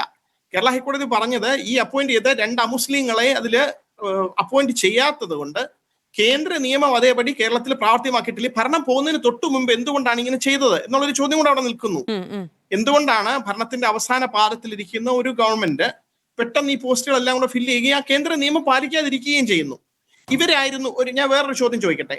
ഇപ്പൊ ലെഫ്റ്റ് ഫ്രണ്ട് ഗവൺമെന്റ് ആയിരുന്നു അധികാരത്തിൽ, അങ്ങനെ അവർക്ക് ഹൈക്കോടതി വന്നിട്ട് ഇങ്ങനെ പറയാൻ കഴിയുമായിരുന്നു, ഇല്ല ഞങ്ങൾ കേന്ദ്ര നിയമം ഞങ്ങൾ നടപ്പാക്കാൻ ഉദ്ദേശിക്കുന്നില്ല എന്നൊരു സ്റ്റാൻഡ് എടുക്കാൻ കഴിയുമായിരുന്നു? ഒരു ഗവൺമെന്റിനും അങ്ങനെ പറയാൻ കഴിയില്ലല്ലോ. ഒരു ഗവൺമെന്റ് അങ്ങനെ പറയാൻ കഴിയില്ല. നമുക്ക് രാഷ്ട്രീയപരമായിട്ട് വാദപ്രതിവാദങ്ങൾ നടത്താം, പൊതുവെ ഇതിനോട് വിയോജിക്കുന്നു എന്ന് പറയാം, ഈ വിഷയത്തിൽ നമുക്ക് വേറെ അഭിപ്രായം ഉണ്ടെന്ന് പറയാം, അമുസ്ലിങ്ങളെ എന്തിനാണ് അതിൽ ഉൾപ്പെടുത്തുന്നതെന്ന് ചോദ്യം ചെയ്യാം. പക്ഷെ സുപ്രീം കോടതിയിൽ ആ കേസ് ഇരിക്കുന്നു. സുപ്രീം കോടതിയിൽ ആ വാദം നന്ന ഫൈനലായിട്ട് ഒരു അനുകൂല വിധി വരുന്നത് വരെ ഇപ്പോഴാ നിയമം ഉണ്ടെങ്കിൽ കോൺസ്റ്റിറ്റ്യൂട്ട് ചെയ്യുമ്പോൾ ഇപ്പോഴുള്ള നിയമം അനുസരിച്ച് ചെയ്യാൻ ബാധ്യസ്ഥരാണ് ഏത് ഗവൺമെന്റ് ആണെങ്കിലും. ഓക്കെ, മാത്രമല്ല അംഗീകരിക്കുന്നില്ല എന്ന് കോടതിയിൽ പോയി പറയാനും കഴിയാത്ത സാഹചര്യമുണ്ട്. ശ്രീ ഫസൽ ഗഫൂർ, ഇപ്പോൾ ഇന്ന് സുപ്രഭാതത്തിന്റെ എഡിറ്റോറിയൽ പേജിൽ AGയുടെ സമ്മതം ആരുടെ താല്പര്യത്തിന് എന്ന തലക്കെട്ടിൽ ഒരു ലേഖനമുണ്ട്. അതിന്റെ ആദ്യത്തെ വരിയിൽ തന്നെ പറയുന്നത് സംസ്ഥാന സർക്കാർ ഹൈക്കോടതിയിൽ സ്വീകരിച്ച നിലപാട് അമ്പരപ്പിക്കുന്നതും ആശങ്കപ്പെടുത്തുന്നതുമാണ്. മുസ്ലിം ഷിയ വിഭാഗങ്ങളെ ഉൾപ്പെടുത്താത്തതും ചില അംഗങ്ങളുടെ യോഗ്യതയെ ചോദ്യം ചെയ്തും സമർപ്പിച്ച 4ഓളം പൊതുതാൽപര്യ ഹർജികൾ പരിഗണിച്ച ഹൈക്കോടതി വഖഫ് ബോർഡ് പ്രവർത്തനം താൽക്കാലികമായി മരവിപ്പിച്ചതിലല്ല, ആ നിഗമനത്തിലേക്ക് കോടതിയെ എത്തിക്കുന്നതിൽ AG സ്വീകരിച്ച നിലപാടിലെ നിഗൂഢത മതേതര കേരളത്തെ കഠിനമായി ആശങ്കപ്പെടുത്തുന്നത് എന്നതാണ്. ഈ AG സ്വീകരിച്ച നിലപാട് എന്നത് മുൻകരുതലുകളില്ലാതെയും മുൻപഠനമില്ലാതെയും ഒരു ഹോംവർക്ക് ഇല്ലാതെയും സ്വീകരിച്ച നിലപാട് എന്ന് കരുതണമോ, അതോ ഈ പറയുന്ന ആശങ്കയുണ്ടാക്കുന്ന കടുത്ത പ്രത്യാഘാതങ്ങൾ ഉണ്ടാക്കുന്ന ചതി എന്ന നിലയ്ക്ക് വായിച്ചെടുക്കാൻ കഴിയുന്ന നിലപാട് എന്നു കരുതണോ? അതിലിപ്പോ സമസ്ത എടുത്തിട്ടുള്ള നിലപാടിനെ സംബന്ധിച്ചിടത്തോളം സമസ്തയുടെ പ്രതിനിധിയാണ് ഉത്തരം പറയേണ്ടത്. പക്ഷെ ഞാൻ പറയാം, സമസ്ത ഇതിൽ മാത്രമല്ല PMCയുടെ വിഷയത്തിലും അതുമാതിരി പല 3-4 വിഷയങ്ങളിൽ അവർ വളരെ ശക്തമായിട്ടുള്ള നിലപാടെടുത്തിട്ടുണ്ട്. അത് ഗവൺമെന്റിനോട് ഒട്ടി നിൽക്കുന്ന ഒരു സംഘടന തന്നെയാണ്, അല്ലാതെ അവർ പുറത്തു നിൽക്കുന്ന ഒരു സംഘടനയല്ല, അവർ എതിർക്കുന്ന സംഘടനയല്ല. പക്ഷെ അത് വളരെ ശക്തമായിട്ടുള്ള നിലപാടാണ് അവരെടുത്തിട്ടുള്ളത്. അവർ ഈവൻ FCRA കേസിൽ വരെ അവർ ഒപ്പിട്ടിട്ടൊരു അയച്ചിട്ടുണ്ടല്ലോ FCRA മാറ്ററിൽ. അപ്പൊ അവരെ സംബന്ധിച്ചിടത്തോളം ഈ നിയമ പോരാട്ടങ്ങളൊന്നും അവർ പഠിച്ചു കാണൂല. അത് അവരുടെ ജോലിയല്ല, അവരൊരു മതസംഘടനയാണ്. അപ്പൊ അവർ നോക്കുമ്പോൾ എന്താ കാണുന്നതെന്ന് വെച്ചാൽ ഞാൻ അവരായിട്ട് നല്ല ബന്ധമുള്ളതുകൊണ്ട് ഞാൻ പറഞ്ഞുതരാണ്. അവർ പറയുന്നത് എന്താണെന്ന് വെച്ചിട്ടുണ്ടെങ്കിൽ മറ്റു മതങ്ങളിലുള്ളവരുടെ കാര്യത്തിലൊന്നും ഇതുമാതിരി കൈയിടുന്നില്ല. അവർ പറഞ്ഞ ഒരു ഓൾ ഇന്ത്യ ബോഡി തന്നെ ഹൈന്ദവ ക്ഷേത്രങ്ങൾക്ക് ഇല്ല, പക്ഷെ മുസ്ലിമുകൾക്ക് ഒരു വഖഫ് ബോഡി ഉണ്ട്. മറിച്ച് ഞാൻ പറഞ്ഞുതരാം, മധുരൈ ഹൈക്കോടതിന്റെ ജഡ്ജ്മെന്റ്. മധുരൈ ഹൈക്കോടതി ജഡ്ജ്മെന്റിൽ പറയുന്നത് മുസ്ലിമുകൾക്ക് വഖഫ് ബോർഡുള്ള മാതിരി എന്തുകൊണ്ട് ക്രൈസ്തവർക്ക് ഒരു ബോഡി ഇല്ല, അതുകൊണ്ട് notice serve to the government to find out a solution for that എന്നാണ് പറഞ്ഞിട്ടുള്ളത്. അപ്പൊ നമ്മൾ വിചാരിക്കുന്നമാരിൽ ഇത് വളരെ സങ്കീർണമാണ്. എല്ലാവരും അപ്പൊ വെറുതെ ചാടിക്കയറിയിട്ട് കേസ് ആരെങ്കിലും കൊണ്ടേ കൊടുത്തിട്ട് ഇപ്പൊ ഈ കേരളത്തിൽ കൊണ്ടേ കൊടുത്ത കേസുകാർ ചെയ്താൽ അതിന് തിരിച്ചടി കിട്ടും എന്നുള്ളതാണ് മധുരൈ ഹൈക്കോടതിന്റെ രണ്ടാമത്തെ കാര്യത്തിലുള്ള ജഡ്ജ്മെന്റ്. ഒന്ന് വഖഫ് ബോർഡിനെ പറ്റിയിട്ട് പറയുന്നു, രണ്ടാമത് അവർ പറയുന്നത് ഈ ലീസ് ലാൻഡുകൾക്കൊക്കെ നിങ്ങൾ ലീസ് കൊടുക്കണ്ടോ ഇല്ലേ എന്ന് വഖഫ് കോടതി ചോദിക്കുന്നു. അപ്പൊ ഇത് എല്ലാ മതങ്ങളും അതിനൊപ്പം തന്നെ നമ്മൾ വായിക്കേണ്ട രാമക്ഷേത്രത്തിൽ നടക്കുന്ന കാര്യങ്ങളെ പറ്റിയിട്ടൊക്കെയാണ്. പിന്നെ ഇവര് നിയമപരമായിട്ടുള്ള കാര്യങ്ങൾ പറഞ്ഞാൽ എനിക്ക് ഒരു പിടുത്തവും കിട്ടില്ല, ഞാൻ വക്കീലല്ലല്ലോ. പക്ഷെ ഒരു കാര്യം ഞാൻ വ്യക്തമായിട്ട് പറഞ്ഞുതരാം. അതായത് സുപ്രീം കോടതി ഒരു നിയമം പാസാക്കി, പക്ഷേ നമ്മുടെ വക്കീൽ പറഞ്ഞ മാതിരി അല്ലത്. അതിനെതിരായിട്ട് കേരള ഹൈക്കോടതി, കേരള ഗവൺമെന്റ്, എല്ലാ LDF UDF ചേർന്ന് ഒരു പ്രമേയം പാസാക്കി. കർണാടക കോൺഗ്രസ് ഗവൺമെന്റ് പ്രമേയം പാസാക്കി. പക്ഷെ തെലങ്കാന കോൺഗ്രസ് ഗവൺമെന്റ് അല്ലാതെ അറിഞ്ഞോ, ഞാനത് വക്കീല് പേര് പറയണില്ല, അത് കിട്ടെ മാധു. അപ്പോ രണ്ടാമത്തെ നിങ്ങൾക്കെല്ലാം അറിയുള്ളൂ, ഇവര് തമ്മിൽ തല്ലുപിടിക്കൊണ്ടിരിക്കണോ എനിക്ക് ഓർമ്മയില്ല ആരെന്താ പറയണെന്ന്. പക്ഷെ അടുത്തതിലോട്ട് വരാം. തെലങ്കാനയിൽ എന്ത് ചെയ്യുന്നു വെച്ചാൽ അവിടെ പ്രമേയം പാസ്സാക്കാൻ പറ്റിയിട്ടില്ലെന്നേ ഗവൺമെന്റിന്. അവരത് വഖഫ് ബോർഡിനെ കൊണ്ടാണ് കേസ് ഫയൽ ചെയ്യിപ്പിച്ചത്. കോൺഗ്രസിന്റെ ഹിമാചൽ ഗവൺമെന്റ് എന്ത് ചെയ്യുന്നു വെച്ചാൽ അത് ഏറ്റെടുത്തതിനില്ല, ആ പ്രശ്നമേ അവർ ഏറ്റെടുത്തിട്ടില്ല. അതേസമയം മമതാ ബാനർജി അത് പാസ്സാക്കി, മനസ്സിലായില്ല, ഞാൻ നടപ്പാക്കൂല എന്ന് പറഞ്ഞ്. തമിഴ്നാട്ടിലെ നമ്മുടെ സ്റ്റാലിൻ ഗവൺമെന്റ് നടപ്പാക്കൂല എന്ന് പറഞ്ഞു. പക്ഷെ വക്കീൽ പറഞ്ഞ മാതിരി തന്നെ കേന്ദ്ര ഗവൺമെന്റ് പാസ്സാക്കുന്ന എല്ലാ കാര്യവും നടപ്പാക്കണമെന്നൊന്നുമില്ല. അതൊന്നും ഒരുപാട് കാര്യങ്ങൾ തള്ളിപ്പോയിട്ടുണ്ടെന്ന് മനസ്സിലാക്കണം. സുപ്രീം കോടതി തന്നെ തള്ളിയിട്ടുണ്ട്, അവരെ അപലപിച്ചിട്ടുണ്ട് ഈ പല നടപടികള്. അപ്പൊ അതേമാതിരി അവിടെ നിൽക്കുന്ന ഒരു കേസാണ്. ആ കേസിൽ നിങ്ങൾ പറഞ്ഞ ഒരു കാര്യം തെറ്റ്. നിയമം ഡോക്ടർ ഫസൽ ഗഫൂർ, ഇപ്പൊ കേന്ദ്ര ഗവൺമെന്റ് പാസ്സാക്കുന്ന എന്തെങ്കിലും അത് സംഭവമൊക്കെ ശരി തന്നെ, അത് ശരി തന്നെ. അത് നിയമത്തിന്റെ കാര്യം അവിടെ നിൽക്കട്ടെ. അത് രാഷ്ട്രീയമായിട്ടുള്ള നിയമങ്ങളും വരണുണ്ടല്ലോ, അത് വിട്ടേക്ക്. നമ്മൾ അതിലോട്ടല്ല പോകുന്നത്. നമ്മൾ വേറെ കാര്യം വിട്ടുപോകുന്നുണ്ട്. നിങ്ങൾ 2 മുസ്ലിമുകൾ എന്ന് പറയുന്നത് തെറ്റാണ്. അതിൽ മനസ്സിലായി, ഇത് നിയമം അനുസരിച്ചിട്ട് വരുന്ന ഗവൺമെന്റ് നോമിനികൾ മുസ്ലിം ആണെന്നില്ല. അതേമാതിരി തന്നെ എന്റെ ഓർമ്മ ശരിയാണ്, അതിൽ വനിതകൾ വരുന്നു, അവർ മുസ്ലിം ആണെന്നില്ല. ഷിയ എന്ന് പറഞ്ഞിട്ടുള്ള മൈക്രോസ്കോപ്പിക് ആയിട്ടുള്ള ഒരു വിഭാഗത്തിനുണ്ട്. ഉണ്ട്, അതാണ് കറക്റ്റ്. അപ്പൊ മുസ്ലിമുകൾക്ക് മാധു നല്ലോണം പഠിച്ചിട്ടുണ്ട്, കൺഗ്രാജുലേഷൻസ്. മുസ്ലിം വരും എന്നുള്ളതാണ് ഞങ്ങളുടെ ആശങ്ക. അപ്പൊ ആ നിലക്ക് നിയമത്തിന്റെ കാര്യം ഇങ്ങനെ പറഞ്ഞുകൊണ്ടിരുന്നാലും പറ്റൂല. ഇതിലൊരു രാഷ്ട്രീയമുണ്ട്, മനസ്സിലായില്ലേ? ആ രാഷ്ട്രീയത്തെ മറന്നുകൊണ്ട് ചുമ്മാ നിയമത്തിന്റെ ആ വരി വരിക്കുക ഈ വരി വരിക്കുക എന്ന് പറഞ്ഞാലൊന്നും കാര്യമൊന്നുമില്ല. അപ്പൊ നിയമത്തിന്റെ വഴിക്ക് കൂടെ പോട്ടെ. എന്നിട്ട് പിന്നീട് നിൽക്കട്ടെ. നിങ്ങളൊരു കാര്യം മനസ്സിലാക്കണം, ഈ നിയമം തന്നെ വേറെ ഗവൺമെന്റ് വരുമ്പോ അവർ റദ്ദാക്കണം. നമ്മൾ കണ്ടിട്ടുണ്ടല്ലോ, കാശ്മീരൊക്കെ ഉള്ള കാര്യങ്ങൾ റദ്ദാക്കിയിട്ടില്ല പലതും. അപ്പൊ അത് വിട്ടേക്ക്. നമ്മുടെ ചർച്ച നടക്കുന്നത് ഇവിടെ UDFും LDFും കൂടെ തമ്മിലുള്ള പോരാട്ടം. അതെനിക്ക് ഒട്ടും മനസ്സിലാവുന്നില്ല. ഇവർ ഒരേ ഉദ്ദേശത്തോടു കൂടി തന്നെയാണ്. ഇവരും രാഷ്ട്രീയമായിട്ട് പോരാടാണെന്ന് എന്റെ അഭിപ്രായം. സ്വാഭാവികമായും രാഷ്ട്രീയ പാർട്ടികളുടെ ഒരു രീതി കൂടിയാണല്ലോ, അതുകൊണ്ടാണ് അങ്ങനെ വന്നിട്ടുണ്ടാവുക. ശരി, അഡ്വക്കേറ്റ് ഷിബു മീരാൻ, ഇവിടെ പക്ഷേ അല്ല മാധു, അതുകൊണ്ടാണല്ലോ ഞാൻ പറഞ്ഞു, ഇതിൽ ദുരുദ്ദേശപരമായിട്ട് കേസ് കൊടുത്തവരെ പറ്റി നിങ്ങൾ പറയുന്നില്ലല്ലോ. ദുരുദ്ദേശപരമായിട്ട് കേസ് കൊടുത്തവരെ പറ്റി പറയുന്നില്ല. പിന്നെ മലമ്പം കേസിൽ ഈ നിയമം പാസ്സാക്കിയതിനെ കൊണ്ട് റെട്രോസ്പെക്റ്റീവ്, അത് യാഥാർത്ഥ്യമാണ്, അത് അവിടെ നിലനിൽക്കുന്നുണ്ട്. ഇപ്പൊ അദ്ദേഹത്തിന്റെ രാഷ്ട്രീയ താല്പര്യം ഇല്ലാതെയാണ് ഇത്തരം കേസുകൾ കൊടുത്തതെന്ന് ആരും വിചാരിക്കുന്നില്ല, ആരും അങ്ങനെ വിചാരിക്കുന്നില്ല. കൃത്യമായി അത് ചൂണ്ടിക്കാണിച്ചുകൊണ്ട് തന്നെയാണ് അങ്ങനെ ഒരു കേസ് കൊടുത്തിരിക്കുന്നത്. അതിനെയോട് എങ്ങനെ മറ്റുള്ളവർ പ്രതികരിക്കുന്നു എന്നത് മാത്രമാണ് ഇവിടുത്തെ വിഷയം. ഇപ്പോൾ ഷോൺ ജോർജ് കേസ് കൊടുത്തു, അതിൽ അത്ഭുതമില്ല, അതുകൊണ്ട് അത് ചർച്ചാ വിഷയവുമല്ല എന്ന നിലയ്ക്കേ ഉള്ളൂ. ശരി, ഞാൻ വരാം. ശ്രീ ഷിബു മീരാൻ, അടുക്കൽ കെ ശരൺകുമാർ ചോദിച്ചൊരു ചോദ്യമുണ്ട്. അങ്ങനെയാണെങ്കിൽ കോടതിയിൽ സംസ്ഥാന സർക്കാരും AGയും നിലപാടെടുക്കുന്ന സമയത്ത് സുപ്രീം കോടതിയിൽ നിലനിൽക്കുന്ന കേസുകളെ കുറിച്ച്, സുപ്രീം കോടതിയിൽ നിലനിൽക്കുന്ന എതിർ ഹർജികളെ കുറിച്ച് പരാമർശിക്കേണ്ടതല്ലേ എന്ന്? അറിയാത്തതുകൊണ്ടോ ഞാൻ അതിനെപ്പറ്റി കമന്റ് അങ്ങനെ പരാമർശിച്ചിട്ടില്ലെങ്കിൽ പരാമർശിക്കണം, അത് നിർബന്ധമാണ്. പരാമർശിക്കാതെ ഡോക്ടർ എന്നോടാണ് ചോദിച്ചത് ഡോക്ടർ. സോറി ഇവിടെ ഇപ്പോ ഈ section 14 subject to the final judgement of the supreme court എന്നുകൊണ്ട് ഞങ്ങൾ എന്തുകൊണ്ട് പറഞ്ഞില്ല? ഞങ്ങൾ ഓർഡർ ഇറക്കിയപ്പോൾ സെക്ഷൻ 14 ചില പ്രൊവിഷൻസ് മാത്രമേ ഞങ്ങൾ അംഗീകരിക്കുന്നുള്ളൂ, ചിലത് ഞങ്ങൾ അംഗീകരിക്കുന്നില്ല എന്ന നിലപാടായിരുന്നു ഞങ്ങൾക്ക് എന്നാണ് 4/2/2026. ഞാനത് ആദ്യം പറഞ്ഞതാണ്. പക്ഷെ അദ്ദേഹത്തോട് അത് ചോദിച്ചപ്പോൾ അദ്ദേഹം പിന്നെ അതിന് മറുപടി പറഞ്ഞില്ല. അദ്ദേഹം കുറെ രാഷ്ട്രീയ കാര്യങ്ങളാണ് പറഞ്ഞത്. ആ 4/2/2026 ഓർഡർ പുറത്തിറക്കും എന്ന് പറഞ്ഞാൽ വഖഫ് കൗൺസിൽ ചെയർമാനാക്കി താഴോട്ട് ഇങ്ങനെ 9 പേരുകൾ വിവരിച്ച് നിങ്ങൾ പുറത്തിറക്കിയ ഓർഡറിന്റെ അവസാന ഭാഗം നിങ്ങൾ എന്തിനാണ് ഒരു എക്സ്പ്ലനേറ്ററി നോട്ട് കൊടുത്തത്? ആ നോട്ടിൽ കൃത്യമായും സെക്ഷൻ 14 അനുസരിച്ച് റിമൈനിങ് ആയിട്ടുള്ള വേക്കന്റ് ആയിട്ടുള്ള ആ ആളുകളെ ഞങ്ങൾ ഷോർട്ട്ലി ഫില്ല് ചെയ്യും എന്ന് നിങ്ങൾ എന്തിനാണ് എഴുതി വെച്ചത്? എന്നിട്ട് സെക്ഷൻ 14 കുറച്ച് മാത്രമേ ഞങ്ങൾ അംഗീകരിക്കുന്നുള്ളൂ, കുറച്ച് ഞങ്ങൾ അംഗീകരിക്കുന്നില്ല എന്ന് ചാനലിൽ വന്നതെന്ന് പറഞ്ഞാൽ പോരാ, ആ ഓർഡറിൽ എഴുതി വെക്കണമായിരുന്നു subject to the final judgement of the supreme court. അങ്ങനെ വന്നാൽ ഇത് നിർബന്ധമുണ്ടെങ്കിൽ ഞങ്ങൾ ഫില്ല് ചെയ്യും എന്ന് പറയണമായിരുന്നു. രാജ്യത്തിന്റെ പാർലമെന്റ് പാസാക്കി ഇന്ത്യയുടെ സുപ്രീം കോടതി അൾട്രാ വൈറസ് എന്ന് പറഞ്ഞ് റദ്ദ് ഒരു വകുപ്പ്, ആ വകുപ്പ് ഉപയോഗിച്ച് പിന്നെ നിങ്ങൾ വഖഫ് ബോർഡിനെ തിരക്കിട്ട് കോൺസ്റ്റിറ്റ്യൂട്ട് ചെയ്തിട്ട് നിങ്ങൾ ഞങ്ങളോട് പറയാണോ സുപ്രീം കോടതി പിന്നെ കേരള ഹൈക്കോടതിയിൽ നിങ്ങൾ എന്തുകൊണ്ട് ഇത് പറഞ്ഞില്ല എന്ന്?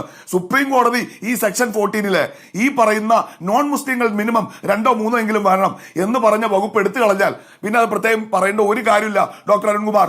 അത് സബ്ജുഡീസ് ആണെന്ന് നിങ്ങൾക്കും അറിയാം, എനിക്കും അറിയാം. അതിനകത്തൊരു തീരുമാനം വന്നാൽ ഇവിടെ ആർക്കുമില്ല നിർബന്ധം ഇവരെ ഉൾപ്പെടുത്തണമെന്ന്. ആ ഒരു കാര്യത്തിന്റെ ഒരു സാങ്കേതികതയിൽ പിടിച്ച് നിങ്ങൾ അങ്ങനെ രക്ഷപ്പെടാൻ നോക്കണ്ട. നിങ്ങളുടെ ഓർഡറിൽ എന്തിനാ ഈ എക്സ്പ്ലനറി നോട്ട് കൊടുത്തത്? ഒന്ന് മറുപടി പറയാമോ? നിങ്ങൾ എന്തിനാണ് അവശേഷിക്കുന്ന 2 കൂടി ഞങ്ങൾ ഷോർട്ട്ലി ഫില്ല് ചെയ്യും എന്ന അന്നത്തെ ഓർഡർ എഴുതി വെച്ചത്? ആ ഓർഡർ കോടതിയിൽ ചലഞ്ച് ചെയ്തിരിക്കുന്നത്. അതിനകത്ത് ഓർഡർ ഇല്ലാത്തൊരു കാര്യം ഞങ്ങൾ എങ്ങനെ പിന്നെ പോയിട്ട് കോടതി പറയാ? ബേസിക് ആയ ഒരു നിയമ കാര്യം അത് ഡോക്ടർ അരുൺകുമാറിനും അറിയാം, ഇവിടെ എല്ലാവർക്കും അറിയാം. ഇന്ത്യയുടെ പാർലമെന്റ് പാസാക്കിയ രാജ്യത്തിന്റെ സുപ്രീം കോടതി അൾട്രാ വൈറസ് ആയി പ്രഖ്യാപിക്കാത്ത ഒരു പാർലമെന്റ് നിർമ്മിച്ച ഒരു നിയമത്തിന്റെ മേൽ ഒരു ലീഗൽ സൂട്ടിന് സുപ്രീം കോടതിയിൽ മാത്രം സാധ്യമാണ്. സുപ്രീം കോടതി സ്റ്റേ ചെയ്യാത്തൊരു വകുപ്പ് ഞങ്ങൾ അനുസരിക്കില്ല എന്ന് ഇന്ത്യയിലെ ഒരു ഹൈക്കോടതിയിലും ഒരു സംസ്ഥാന സർക്കാരിനും പോയിട്ട് ഒരു അഫിഡവിറ്റ് കൊടുക്കാൻ കഴിയില്ല. അത് നമ്മുടെ ഭാഗ്യമോ ദൗർഭാഗ്യമാണ്. ഒന്നുകിൽ സുപ്രീം കോടതി റദ്ദാക്കണം, അതല്ലെങ്കിൽ ആ നിയമത്തെ റിപ്പീൽ ചെയ്യുന്ന സെക്ഷൻ 14 അംഗീകരിക്കില്ല. അതുകൊണ്ടല്ലേ ഹംസ പറഞ്ഞത് സെക്ഷൻ 14 അനുസരിച്ച് നിങ്ങൾ കോൺസ്റ്റിറ്റ്യൂട്ട് ചെയ്തോളുന്ന ചാനലുകൾ വന്നു അങ്ങ് നേരത്തെ പറഞ്ഞത് കാപട്യമാണെന്നാണ്. അപ്പൊ അതും കാപട്യമല്ല, അതും ഈ പറയുന്ന സംസ്ഥാന സർക്കാരിന്റെ ഇതുപോലെ തന്നെയുള്ള ഒരു നിർബന്ധിതാവസ്ഥയാണ്. കാപട്യം എവിടെ വരുന്നത്? കാപട്യം വരുന്നത് ഇത് എഴുതി കൊടുത്തിട്ട് അതേ കോടതിയുടെ മുറ്റത്ത് വന്ന് അത് എഴുതി കൊടുത്ത 2 വക്കീലന്മാരെ ഇടത്തും വലത്തും നിർത്തിയിട്ട് ഈ രാഷ്ട്രീയ ആക്ഷേപം ഉന്നയിക്കുമ്പോഴാണ് മൂപ്പരെ കപട സഖാബ് ഹംസ എന്ന് വിളിക്കേണ്ടി വരുന്നത്. ഞാനും അത് തന്നെയാണ് എഴുതി കൊടുത്തത്, അതല്ലാതെ മാർഗമില്ല എന്ന് KS ഹംസ പറഞ്ഞോ? ഇന്നലെ വന്ന CPM-ന്റെ ഏതെങ്കിലും ഒരു പ്രതിനിധി ഇത് പറഞ്ഞോ? സെക്ഷൻ 14 അനുസരിച്ചാണ് ഈ പുതിയ വഖഫ് ബോർഡിനെ കോൺസ്റ്റിറ്റ്യൂട്ട് ചെയ്തത് എന്ന് പോലും ഇന്നലെ ഇവർ സമ്മതിച്ചിട്ടില്ല. ഇന്ന് അത് സമ്മതിച്ചു. എന്നിട്ട് പറയാണ് ഞങ്ങളുടെ ആ ഒരു വരി മാത്രം എടുത്ത് വായിക്കല്ലേ, ഇതൊന്നാകെ വായിക്ക്. എന്നാൽ സംസ്ഥാന സർക്കാരിന്റെ ഈ അഫിഡവിറ്റോ അത് ഒരു വരിയെ വായിക്കാൻ പറ്റൂ, അതൊന്നാകെ വായിക്കാൻ പറ്റൂല. അതിന്റെ താഴെ ഡിസ്മിസ് എന്ന് എഴുതി വെച്ചിട്ടുണ്ട്. അത് KS ഹംസയുടെ ഹർജിയിൽ കൃത്യമായി പറയുന്നുണ്ട്. Even though the state government demanded to dismiss എന്ന് പറഞ്ഞിട്ടും solely the additional solicitor general of India and the petitioners അവരെ മാത്രം കേട്ട് ഹൈക്കോടതി എടുത്ത തീരുമാനം റദ്ദാക്കണം, സംസ്ഥാന സർക്കാർ ഡിസ്മിസ് ചെയ്യണമെന്ന് ആവശ്യപ്പെട്ടിട്ടും ഇന്ന് സുപ്രീം കോടതിയുടെ മുമ്പിൽ ഇവർ പറയും, പക്ഷെ നാട്ടുകാരോട് പറയില്ല. അപ്പൊ പറയും ഈ ഒരു വരി വായിക്കൂ, ഞാനൊരു വരി കൊടുത്താൽ വായിക്കും, അത് മൊത്തം വായിക്കൂ. ഓർഡർ അയച്ചു കൊടുത്താൽ പറയും അതിന്റെ വാലൊഴിവാക്കൂ. ഈ കാപട്യം കേരളത്തിലെ ജനങ്ങൾക്ക് മനസ്സിലാവുമെന്നത് കൊണ്ടാണ് കാപട്യം എന്ന വാക്ക് ഞാൻ ആദ്യം തന്നെ ഉപയോഗിച്ചത്. ഇതൊരു പൊളിറ്റിക്കൽ പാക്കേജിന് വേണ്ടി ഇവർ കാണിച്ച തിരക്കിന്റെ ഗതികേടാണ് മാധു കേരളം ഇപ്പൊ അനുഭവിക്കുന്നത്. ചാടി വന്ന പൊന്നാനി സ്ഥാനാർത്ഥി തോറ്റപ്പോ മൂപ്പരെ സെറ്റിൽ ചെയ്യാൻ ഒരു പാക്കേജ് വേണം. അടിക്കടി സെമിനാർ വേദിയിൽ വന്ന് മുസല്ല വിരിച്ച് നമസ്കരിക്കുന്ന പണ്ഡിതൻ, അദ്ദേഹത്തിന് സെറ്റിൽ ചെയ്യാൻ ഒരു പാക്കേജ് വേണം. ഈ 2024 ഡിസംബറിൽ അമിത് റാവലിന്റെ ബെഞ്ച് പുതിയ ഒന്നിനെ കോൺസ്റ്റിറ്റ്യൂട്ട് ചെയ്യുന്നതുവരെ കാലാവധി നീട്ടിക്കൊടുത്താണ് നമ്മുടെ പിന്നെ അബ്ദുറഹ്മാന്റെ കാലത്തുള്ള പഴയ വഖഫ് ബോർഡ്. എന്നിട്ട് തിരക്കിട്ട് തെരഞ്ഞെടുപ്പിന് 1 മാസം മുൻപ് BJP പാസാക്കിയ നിയമം വെച്ച് ഈ പുതിയ വഖഫ് ബോർഡിനെ തിരക്കിട്ട് രൂപീകരിച്ചത് എന്തിന് എന്ന് രാഷ്ട്രീയ ജാതി ഒന്ന് ചിരിച്ചു വയ്ക്കുന്നവരോട് എന്തായിരുന്നു ഇവർക്ക് ഇത്ര തിരക്ക്? ഈ സംസ്ഥയുടെ നിലപാടിൽ UDF എന്ത് പറയുമെന്നൊരു കാര്യമുണ്ടല്ലോ. വഖഫ് വിഷയത്തിൽ ഇക്കാലം അത്രയും UDF ഉൾപ്പെടെയുള്ള മതേതര ചേരി ഉയർത്തിപ്പിടിച്ച വ്യക്തമായ നിലപാടിന്റെ നിരാസത്തിന് വഴി തുറക്കുകയാണ് എന്നത് അത്യന്തം ആശങ്കാജനകമാണ് എന്ന് സമസ്ത പറയുന്നുണ്ട്. അങ്ങ് നേരത്തെ പറഞ്ഞ ഈ പറയുന്ന പണ്ഡിതന്മാരൊക്കെ ഇപ്പോൾ വിചാരിക്കുന്നത് ഇതൊരു ഒറ്റുകൊടുക്കലാണ് എന്നതു തന്നെയാണ്. മതേതര ചേരിയെ ബലപ്പെടുത്തുന്നില്ല, മാത്രമല്ല അതിനെ ദുർബലപ്പെടുത്തുന്നു എന്നത് പറയുകയാണ്. രണ്ട് വശങ്ങൾ അതുണ്ട്. ഒന്ന്, സെക്ഷൻ 14 അനുസരിച്ച് കോൺസ്റ്റിറ്റ്യൂട്ട് ചെയ്തോട്ടെ, അമുസ്ലിങ്ങൾ വേണമെങ്കിൽ ഉൾപ്പെടുത്തിക്കോട്ടെ എന്ന് പറഞ്ഞ് സുപ്രീം കോടതിക്ക് മുൻപാകെ നിൽക്കുന്ന ഈ ഉമ്മർ ഫൈസി മുക്കം സമസ്ത മുഷാവറ അംഗം കൂടിയാണ്. പക്ഷെ സമസ്തയുടെ ആശങ്ക, ഇത് മതനിരപേക്ഷ കേരളത്തിന് മാധ്യമ പ്രവർത്തകർക്ക് ഒരു ആശങ്കയുണ്ട്, ഞങ്ങൾക്കത് മനസ്സിലാവും. അതുകൊണ്ടാണ് ഇത്ര വിശദമായി ഇതിന്റെ നാൾവഴികൾ വിശദീകരിച്ച് ഞങ്ങൾക്ക് കഷ്ടപ്പെടേണ്ടി വരുന്നത്. നേരത്തെ ഒരു ആർത്തിയുടെ പേരിൽ ഒരു കെണി ഒരുക്കി വെച്ചിട്ട്, ഞാൻ ഇന്നലെയും പറഞ്ഞതാണ്, സിംഹത്തിന്റെ മടയിലേക്ക് ഇരയെ വലിച്ചെറിഞ്ഞിട്ട് മാനായും മാരീചനും ഒക്കെ ആയിട്ട് വേഷം കെട്ടി മാറി നിൽക്കുന്നവര് പല ഘട്ടത്തിലും സേഫാണ്. ഞങ്ങൾക്കത് ബോധ്യമാവുന്നുണ്ട്. ഞങ്ങൾ വിശദീകരിച്ച് പറയേണ്ടി വരും, ഞങ്ങൾ നാൾവഴികൾ പറയേണ്ടി വരും, ഇതെങ്ങനെ പറയേണ്ടി വരും. അത് മനസ്സിലാക്കാനുള്ള രാഷ്ട്രീയ വിവേകം പ്രതലത്തിൽ കാണുന്നതല്ല അടിത്തള്ളിലുള്ളത് എന്ന് മനസ്സിലാക്കാനുള്ള രാഷ്ട്രീയ വിവേകം സമസ്തക്കുണ്ട്, എല്ലാവർക്കും ഉണ്ട്. ഞങ്ങൾ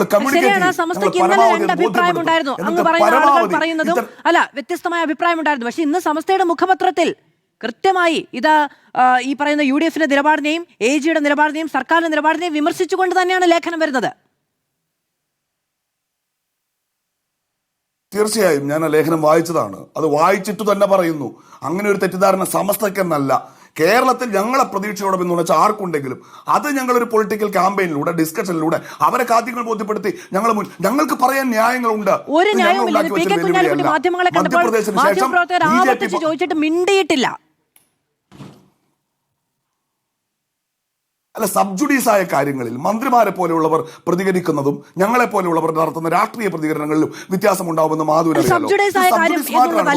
സർക്കാർ കോടതിയിൽ തീരുമാനിച്ചിരിക്കുന്ന ഒരു വിഷയമാണ്. അതെങ്ങനെയാണ് സർക്കാർ കോടതിയിൽ അറിയിക്കുകയും അതിന്റെ പേരിൽ വിധി വരികയും ചെയ്തു, മരവിപ്പിച്ചുകൊണ്ടുള്ള വിധി വരികയും ചെയ്തു. ഇനി എന്ത് സബ്ജുഡൈസ്? ബഹുമാനപ്പെട്ട സുപ്രീം കോടതിയുടെ മുൻപാകെ നിൽക്കല്ലേ, സുപ്രീം കോടതിയിലേക്ക് പോകല്ലേ? അപ്പൊ അതിനിടയ്ക്കുണ്ടാകുന്ന ഗ്യാപ്പിൽ ഇന്നലെ പ്രതികരിക്കാമെന്നല്ലോ, അങ്ങനെയാണെങ്കിൽ ഈ ഫയൽ സ്വീകരിക്കുന്നതിന് മുമ്പ് പ്രതികരിക്കാമെന്നല്ലോ മിണ്ടിയോ?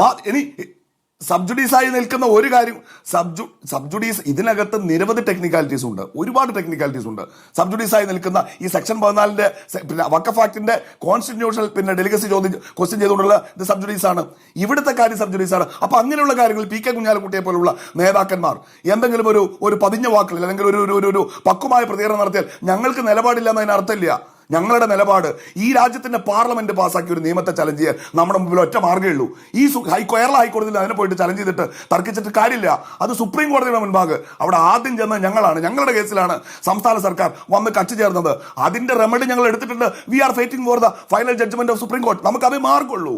കേന്ദ്രം പാസ്സാക്കിയ, പാർലമെന്റ് പാസ്സാക്കിയ നിയമത്തെ ഈ കേസിൽ പോയിട്ട് ചലഞ്ച് ചെയ്യാൻ പറ്റുമോ? നമുക്ക് കഴിയില്ല. അതിവിടെ പിന്നെ അഡ്വക്കേറ്റ് പ്രശാന്ത് പറഞ്ഞു കഴിഞ്ഞു.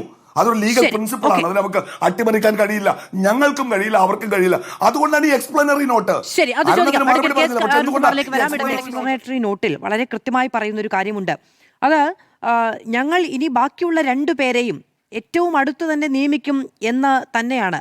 അങ്ങനെയാണെങ്കിൽ പിന്നെ എന്തിനാണ് ഈ നിങ്ങളുടെ രാഷ്ട്രീയ നിലപാട്? ഇപ്പം CPM അതിൽ സ്വീകരിച്ചൊരു നിലപാട് ഞങ്ങളുടെ രാഷ്ട്രീയമായ പ്രതിരോധമാണ് ഈ നിലപാട് എന്നതാണ്. അങ്ങനെ രാഷ്ട്രീയമായ പ്രതിരോധ നിലപാടുണ്ടെങ്കിൽ എന്തിനാണ് ഈ 2 പേരെ ഉടൻ തന്നെ നിയമിക്കുമെന്ന് ഈ ഉത്തരവിന്റെ എക്സ്പ്ലനേറ്ററി നോട്ടിൽ എഴുതി വെച്ചിരിക്കുന്നത് എന്നുള്ളതായിരുന്നു ചോദ്യം. അതിന് മറുപടി പറയാമോ? അതിനും മറുപടി പറയാം. അതോടൊപ്പം തന്നെ അദ്ദേഹം ചോദിച്ച മറ്റൊരു ചോദ്യമുണ്ട്. ഇന്ന് CPM-ന്റെ പ്രതീതി വന്ന് സെക്ഷൻ 14 പ്രകാരമാണ് ഫെബ്രുവരി മാസത്തിൽ ഉത്തരവ് ഇറക്കിയതെന്ന് സമ്മതിച്ചു. പക്ഷെ ഇന്നലെ സമ്മതിച്ചിട്ടുണ്ടായിരുന്നില്ല. അതൊരു പുതിയ സമ്മതമാണ് എന്നതാണ് അദ്ദേഹം പറഞ്ഞത്. ആ ഫെബ്രുവരിയിൽ ഇറങ്ങിയ ഉത്തരവിന്റെ ഗവൺമെന്റ് ഗസറ്റിന്റെ ആദ്യത്തെ വരി താങ്കളൊന്ന് വായിച്ചു നോക്ക്. In exercise of powers conferred by subsection 1 and subsection 9 of section 14 of the unified Waqf management empower act. തുടങ്ങുന്നത് തന്നെ സെക്ഷൻ 14 പ്രകാരം എന്നാണ്. അത് 4/2/2026 ഫെബ്രുവരി 4. അതിനുശേഷം മാർച്ച് മാസത്തിൽ ഉത്തരവിറങ്ങി. മാർച്ച് മാസത്തിൽ നമുക്കറിയാം ഹംസയുടെയുമായി ബന്ധപ്പെട്ട് in exercise of power conferred section 1 section 9 of section 14 unified.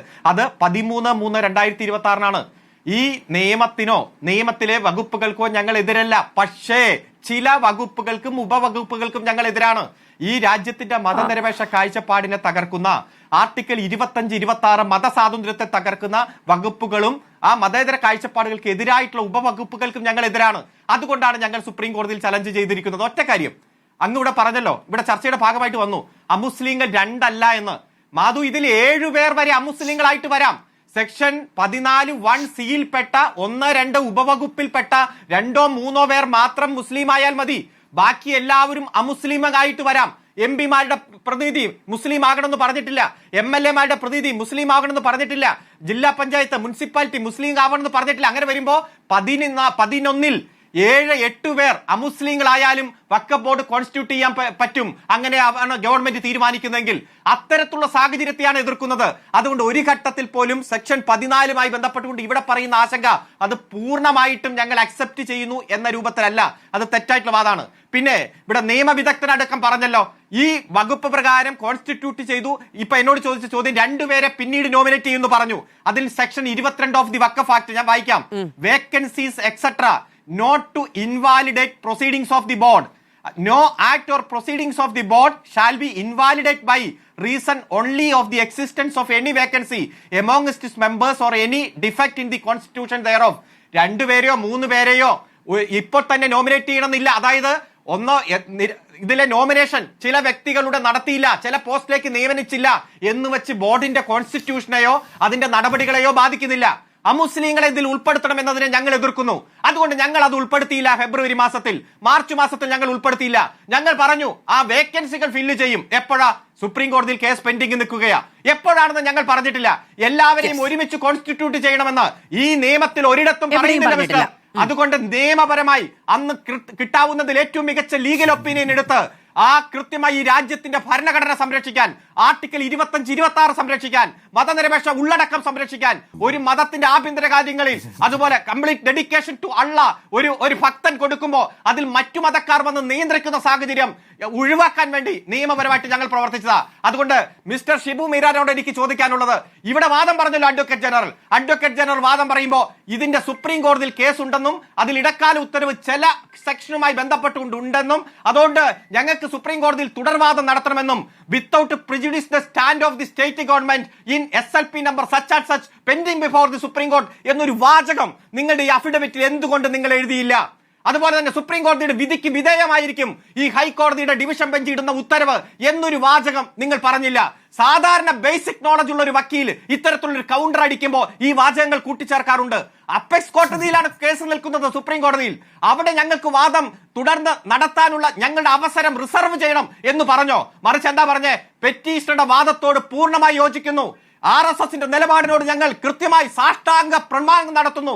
അങ്ങ് വീണില്ലേ കാല്? ഇത് തന്നെയാണ് PM ശ്രീയിൽ, ഇത് തന്നെയാണ്. ഞാൻ ആദ്യം ഒരു ചോദ്യം ചോദിച്ചു, മാധുവും അതിൽ വലിയ പ്രാധാന്യം കണ്ടില്ല. എന്താണ്? അങ്ങ് ഉമൈദ് പോർട്ടലിൽ ഈ വഖഫ് പ്രോപ്പർട്ടിയെ പറ്റി ആഡ് ചെയ്തപ്പോ മുഖ്യമന്ത്രി എന്താ പറഞ്ഞേ? 8ന്റെ പണി കൊടുത്തിട്ട് പോയെന്ന്. 10 മിനിറ്റ് കൊണ്ട് വഖഫ് പ്രശ്നം പരിഹരിക്കുമെന്ന് പറഞ്ഞ് സാധാരണക്കാരായ ജനങ്ങളെ വോട്ട് മേടിച്ചില്ലേ? ഇപ്പൊ 2 മാസം തികഞ്ഞില്ലേ ഇന്ന്? അല്ല ഞാനത് വീണ്ടും അവതരിപ്പിച്ചപ്പോ അപ്പൊ തന്നെ ഉപചോദ്യമായി. ആരും അതിനെ കൃത്യമായിട്ട് ഗൗനിച്ചില്ല. അത് കൃത്യമായി യാഥാർത്ഥ്യമാണ് നമ്മുടെ മുന്നിലുള്ളത്. അന്നെന്താ ഇവർ പറഞ്ഞത്? ആ വഖഫ് പോർട്ടലിൽ ആഡ് ചെയ്തത് വലിയ തെറ്റായി പോയി, നിയമം അംഗീകരിക്കാൻ പാടില്ല, സുപ്രീം കോടതിയിൽ കേസ് ചലഞ്ച് ചെയ്യുകയാണ്. അന്നേരം എന്തിനാണ് സംസ്ഥാന ഈ ബോർഡ് അതിലേക്ക് ആഡ് ചെയ്തത്? അതിനൊരു കട്ട് ഓഫ് ഡേറ്റ് ഉണ്ടായിരുന്നു. കേസുള്ള പ്രോപ്പർട്ടി, ഡിസ്പ്യൂട്ടുള്ള പ്രോപ്പർട്ടി എല്ലാം ആഡ് ചെയ്യണം. അത് നിയമപരമായിട്ടൊരു ബാധ്യതയാണ്. അത് ചെയ്തപ്പോ പറഞ്ഞു അന്ന് നിയമമില്ല, നിയമം ബാധകമല്ല, സുപ്രീം കോടതിയിൽ കേസ്. ഇപ്പൊ പറയുന്നു നിയമം ബാധകമാണ്, സുപ്രീം കോടതിയിൽ കേസ്.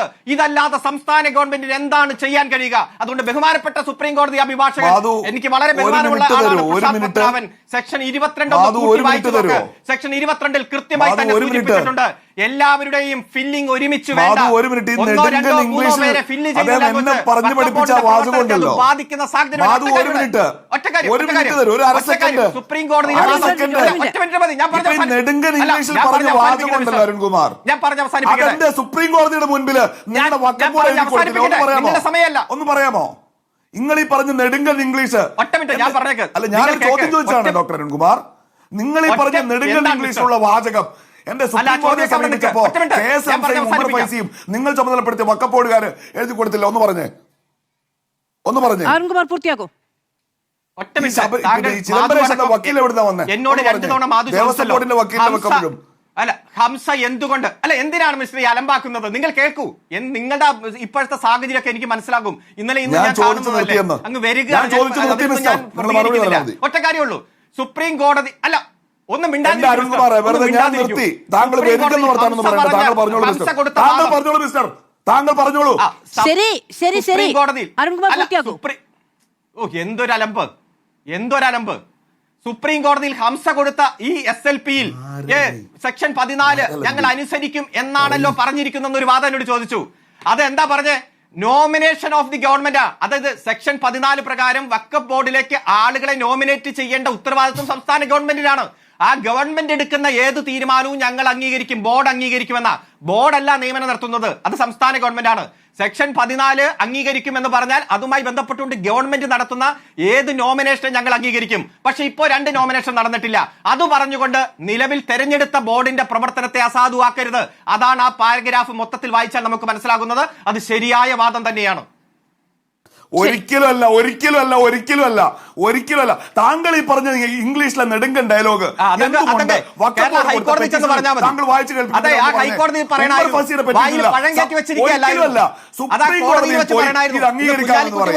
ചാനൽ ചർച്ചയിൽ വന്നിരുന്ന് ഞങ്ങൾ അംഗീകരിക്കില്ല എന്ന് പറയും. ഈ ഇരട്ടത്താപ്പൊക്കെ ജനങ്ങൾക്ക് നന്നായി ബോധ്യപ്പെടുന്നുള്ളൂ കേട്ടോ. സുപ്രീം കോടതിയിൽ ഈ വാചകം ഞങ്ങൾ നോക്കിയിട്ട് കാണുന്നില്ലല്ലോ. ഇത് നിങ്ങളുടെ വക്കീലന്മാരെ പറഞ്ഞു ഇങ്ങനെ എഴുതണം. ഒന്ന് വായിക്കോ വാചകം. ഞാൻ സെക്ഷൻ 14 ഞാൻ വായിച്ചു ഈ സെക്ഷൻ 14 അനുസരിച്ച് ഞങ്ങൾക്ക് എതിർപ്പില്ല. അത് സംസ്ഥാന സർക്കാരാണ് ഇത് നോമിനേറ്റ് ചെയ്യേണ്ടത് എന്നാണ് പറഞ്ഞിരിക്കുന്നത്. ശരിയാണ്. സംസ്ഥാന സർക്കാർ നോമിനേറ്റ് ചെയ്താൽ സെക്ഷൻ 14 അനുസരിച്ചാണെങ്കിൽ ഞങ്ങൾക്ക് എതിർപ്പില്ല എന്ന് തന്നെയാണല്ലോ ഹംസ പറഞ്ഞിരിക്കുന്നത് അല്ലേ? സംസ്ഥാന സർക്കാർ മുസ്ലിം ഇതര വിഭാഗത്തിലുള്ളവരെ നോമിനേറ്റ് ചെയ്താൽ പറഞ്ഞു പഠിപ്പിച്ച് പറഞ്ഞേക്കണ്ടേ? അവരുടെ വക്കീലന്മാരെ പഠിപ്പിക്കണ്ടേ? ചാനൽ ഒന്നും ചെയ്യാൻ കഴിയില്ല. എന്നിട്ട് സുപ്രീം കോടതിയോട് അങ്ങനെയാണ് പിന്നെ എന്താ മിസ്റ്റർ സുപ്രീം കോടതിയിൽ പോയത് എന്നുള്ളതാണ് പ്രശ്നം. ഇവിടെ മുസ്ലിം ഇതര ആളുകളെ ഉൾക്കൊള്ളിക്കാതെ സെക്ഷൻ 14 എന്നുള്ളത് കൊണ്ടാണല്ലോ ഈ കേസ് അതിൽ സംസ്ഥാന സർക്കാരോട് നിലപാട് അതിൽ ഈ ബോർഡിനും ബുദ്ധിമുട്ടില്ല. പിന്നെ എന്തിനാണ് കോടതിയിൽ പോയതെന്ന് ചോദിച്ചോളൂ. ശരി ശരി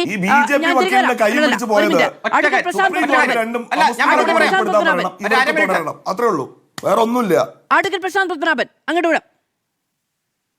എനിക്ക് ഒരു 2 കാര്യങ്ങൾ വളരെ ക്ലിയർ ആക്കാനുണ്ട്, ക്ലാരിഫൈ ചെയ്യാനുണ്ട്. ഒന്ന്, ഒരു ബേസിക് പ്രിൻസിപ്പിളാണ് നിയമത്തിലുള്ള there is no estoppel against law എന്ന് പറയും. നിയമത്തിനെതിരെ ഒരു എസ്റ്റോപ്പൽ ഇല്ല. എസ്റ്റോപ്പൽ എന്ന് പറയാൻ നിങ്ങൾ ഇന്നലെ പറഞ്ഞല്ലോ അതുകൊണ്ട് ഇന്ന് ഇങ്ങനെ ഒരു സ്റ്റാൻഡ് എടുക്കാൻ പറ്റില്ല എന്ന് പറയുന്നത് ഫാക്ച്വൽ ആസ്പെക്ട്സിലാണ്. ഒരു മുൻസിഫ് കോടതി പോയിട്ട് 2 Aയും Bയും തമ്മിലുള്ള തർക്കത്തിലേ പറയുവാണ് എന്റെ വസ്തുവാണ്. നാളെ അപ്പലേറ്റ് കോടതിയിലോട്ട് വന്നിട്ട് പറയാൻ പറ്റില്ല ഞാൻ അങ്ങനെയല്ല പറഞ്ഞത്. പക്ഷെ ഹൈക്കോടതിയിൽ ഒരു സ്റ്റേറ്റ് ഗവൺമെന്റ് സെൻട്രൽ ലോ ഞങ്ങൾ ഇപ്പോഴുള്ള നിയമം ഞങ്ങൾ പ്രാവർത്തികമാക്കും എന്ന് പറയുന്നത് സുപ്രീം കോടതിയിൽ ഇരിക്കുന്ന പെറ്റീഷനെ ഒരു വിധത്തിലും ബാധിക്കില്ല. അതെന്തിനാണ് അത് വിത്തൗട്ട് പ്രജുഡിസ് എന്നൊന്നും എഴുതേണ്ട കാര്യമില്ല. അതിന് യാതൊരു അർത്ഥവുമില്ല. അപ്പൊ ആർക്കെങ്കിലും അതിനകത്ത് സംശയം ഉണ്ടെങ്കിൽ, സമസ്ത പോലുള്ളവർക്ക് തെറ്റിദ്ധാരണ ഉണ്ടെങ്കിൽ അത് പറഞ്ഞു മനസ്സിലാക്കണം. എനിക്കിത് വളരെ അൺഫെയർ ആയിട്ട് തോന്നുന്നു. കാരണം മുസ്ലിം ലീഗിന്റെ പ്രതിനിധിയോട് വളരെ അൺഫെയർ ആയിട്ടാണ് നിങ്ങൾ. അദ്ദേഹം എന്താണ് ചെയ്തത്? സംസ്ഥാന ഗവൺമെന്റ് ഒരു നിയമം പാലിക്കാൻ ബാധ്യസ്ഥരാണ്. ഞാൻ ഭരണഘടനയിലെ 2-3 പ്രൊവിഷൻസ് കാണിച്ചു തരാം. ഒന്ന്, ഭരണഘടനയിലെ അഡ്മിനിസ്ട്രേറ്റീവ് റിലേഷൻസ് എന്ന് പറഞ്ഞൊരു വകുപ്പുണ്ട്. ചാപ്റ്റർ 2 അഡ്മിനിസ്ട്രേറ്റീവ് റിലേഷൻസ് ആർട്ടിക്കിൾ 256 പറയുന്നത് എല്ലാ സംസ്ഥാന ഗവൺമെന്റുകളും കേന്ദ്ര നിയമം പാലിക്കാൻ ബാധ്യസ്ഥരാണെന്ന് പറയുകയാണ്. 257 പറയുന്നത് കേന്ദ്ര ഗവൺമെന്റിന് കാലാകാലം സംസ്ഥാന ഗവൺമെന്റുകൾക്ക് ഡയറക്ഷൻസ് കൊടുക്കാം, കേന്ദ്ര നിയമം പാലിക്കണമെന്ന്. ഇനി ഇത് പാലിച്ചില്ലെങ്കിൽ എന്ത് സംഭവിക്കുമെന്ന് ആർട്ടിക്കിൾ 365 പറയുന്നുണ്ട്. സംസ്ഥാന ഗവൺമെന്റ് കേന്ദ്ര നിയമം പാലിക്കാതിരിക്കുകയാണെങ്കിൽ ഭരണഘടനാ സംവിധാനം തകർന്നു എന്ന്, ആ സംസ്ഥാനത്തെ ഭരണഘടനാ സംവിധാനം തകർന്നു എന്ന് പ്രസിഡന്റിനെ അനുമാനിക്കാം. അങ്ങനെ വന്നു കഴിഞ്ഞാൽ അവിടെ രാഷ്ട്രപതി ഭരണം ഏർപ്പെടുത്താം. ഇതൊന്നും അറിയാതെയാണോ ഈ ആളുകൾ ഈ രാഷ്ട്രീയപരമായിട്ട് മാത്രം ഇത് സംസ്ഥാന ഗവൺമെന്റ് ചെയ്തത് എന്തോ തെറ്റാണെന്നുള്ള രീതിയിൽ പറയുന്നത്? ഈ രാഷ്ട്രീയം പറയുന്ന ഒരു കാര്യം, ഹൈക്കോടതിയിൽ വന്നിട്ട് നിയമപരമായിട്ടുള്ള ഒരു സ്റ്റാൻഡ് എടുക്കുമ്പോൾ ഒരു ബാധ്യതയുണ്ട്. പിന്നെ 144 ആർട്ടിക്കിൾ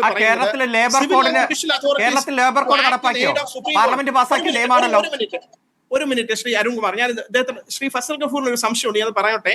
സുപ്രീം കോടതി ഒരു വിധി പറഞ്ഞിട്ടുണ്ടെങ്കിൽ civil and judicial authorities to act in aid of supreme കോടതി എന്നാണ് പറയുന്നത്. ആർട്ടിക്കിൾ 144 സംസ്ഥാന ഗവൺമെന്റിന് അല്ലെങ്കിൽ രാഷ്ട്രീയ പാർട്ടികൾക്കോ വിരുദ്ധ അഭിപ്രായം ഉണ്ടായിരിക്കാം. അത് സുപ്രീം കോടതിയിൽ ഇപ്പോൾ ഒരു ലിറ്റിഗേഷൻ നടക്കുകയാണ്. അവിടെ യാതൊരു തടസ്സവുമില്ല. ഈ സ്റ്റാൻഡ് എല്ലാം എടുക്കാം. അവർക്ക് അവിടെ കക്ഷികളായിട്ട് പോയിരിക്കുന്ന മുസ്ലിം ലീഗ് ഉൾപ്പെടെയുള്ളവർക്ക് അവിടെ പോയി വാദിക്കുന്നതിന് യാതൊരു തടസ്സവുമില്ല. ഒരു നിയമത്തിനെതിരെ ഒരു എസ്റ്റോപ്പിൽ ഇല്ല. ഹൈക്കോടതിയിൽ പറഞ്ഞത് എന്താണ്? ഹൈക്കോടതി പറഞ്ഞു ഇപ്പോഴുള്ള കേന്ദ്ര നിയമം പാലിക്കാൻ ഞങ്ങൾ ബാധ്യസ്ഥരാണ്, അത് ചെയ്തിരിക്കുമെന്ന് പറഞ്ഞു. അതിൽ എവിടെയാണ് നിയമപരമായിട്ടുള്ള തെറ്റുള്ളത്? നിയമം പാലിക്കുമെന്ന് പറഞ്ഞതിന് ഒരാളെ ക്രൂശിക്കുന്നത് ശരിയാണോ? എല്ലാവരും കൂടെ ഡിബേറ്റ് ചെയ്തിട്ട് ഇവരുടെ സംസ്ഥാന ഗവൺമെന്റ് എന്തോ വലിയ തെറ്റ് ചെയ്തപ്പെട്ടില്ലാണ് പറയുന്നത്. വേറെ ഏതെങ്കിലും രീതിയിൽ ഒരു സംസ്ഥാന ഗവൺമെന്റ് ഹൈക്കോടതിയിൽ വന്നിട്ട് അയാൾ കേന്ദ്ര നിയമം പാലിക്കില്ല എന്ന് പറയാൻ ഒരു അവസരം ഉണ്ടെങ്കിൽ അത് കാണിക്കുക. അങ്ങനെ ഒരു വഴിയില്ലല്ലോ. അത് തന്നെയല്ല, സുപ്രീം കോടതി സ്റ്റേ ചെയ്തിരിക്കുന്നത് പ്രൊവിഷനകത്ത് വരുന്നില്ല. ആർട്ടിക്കിൾ 14 സ്റ്റേ ചെയ്തിട്ടില്ലല്ലോ. അത് ഹൈക്കോടതി വളരെ വ്യക്തമായിട്ട് എഴുതിയിട്ടുണ്ട്. സുപ്രീം കോടതി ഇരിക്കുന്ന കേസിനെ പറ്റി ഹൈക്കോടതിയിൽ പരാമർശമുണ്ട്. പിന്നെ എവിടെയാണ് അവിടെ ഒളിച്ചു വെച്ചെന്ന് പറയുന്നത്? ശരി, ഓക്കെ. ശ്രീ ഫസൽ ഗഫൂർ, ചുരുങ്ങിയ വാക്കുകൾ പറയണമേ. ഇതിപ്പോ കോൺഗ്രസ് സർക്കാരോ LDF സർക്കാരോ നിയമത്തിന് വിരുദ്ധമായ ഒരു നിലപാട് കോടതിയിൽ സ്വീകരിക്കാൻ പറ്റുമോ?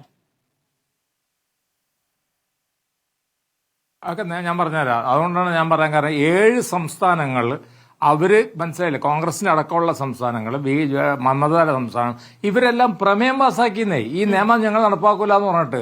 അങ്ങനെയാണെങ്കിൽ സെക്ഷൻ 1 മറ്റേ ഇത് ഉപയോഗിച്ചിട്ട് ഗവർണൻസ് റൂൾ വന്ന അവിടെ അവരെ പിരിച്ചുവിട്ടോ? അങ്ങനെ ചെയ്യാനൊന്നും പറ്റില്ല. അത് ഒരു സംസ്ഥാനത്തിന് അതിനായിട്ടുള്ള എതിരഭിപ്രായങ്ങൾ ഉണ്ടാവും. അത് ചിലപ്പോൾ നടപ്പാക്കിയില്ലാന്നും ഇരിക്കും. അത് ഒരുപാട് ഉദാഹരണങ്ങൾ ഞാൻ പറയാം. എമർജൻസിയുടെ ഇതെടുത്ത് നോക്കൂ. സുപ്രീം കോടതി എവിടെ നോക്കൂത്തിയായിട്ട് നിർത്തിയില്ലേ ഗവൺമെന്റ്? അന്ന് എവിടെ പോയി നിയമമൊക്കെ അവിടെ എടുത്തിട്ട് പാർലമെന്റിന്റെ 6 കൊല്ലമായിട്ട് നീട്ടിയില്ലേ? നിയമവർഷങ്ങൾ ഞാൻ അവരായിട്ട് വെല്ലുവിളിക്കാൻ തയ്യാറില്ല. അത് നമുക്ക് രാഷ്ട്രീയമായി ചെയ്യാം. പക്ഷേ അത് അവർ നടപ്പാക്കിയില്ല. ആകെ നടപ്പാക്കിയത് മധ്യപ്രദേശ് മാത്രമേ ഉള്ളൂ. കോടതിയിൽ പോയി മധ്യപ്രദേശ് മാത്രമേ നടപ്പാക്കിയിട്ടുള്ളൂ. അപ്പൊ പിന്നെ ഇവിടെയും നടപ്പാക്കുന്നില്ലാന്നേ.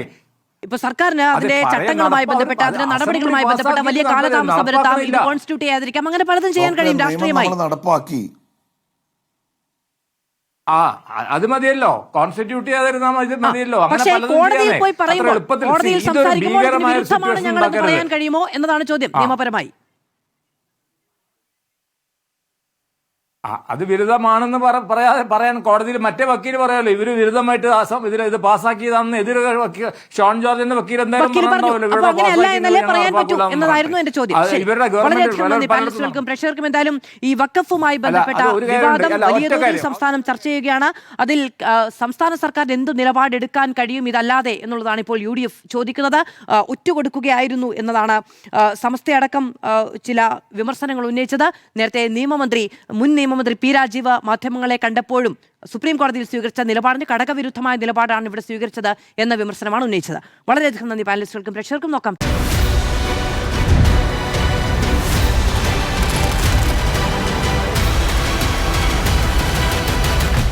Debate with Madhu Saji.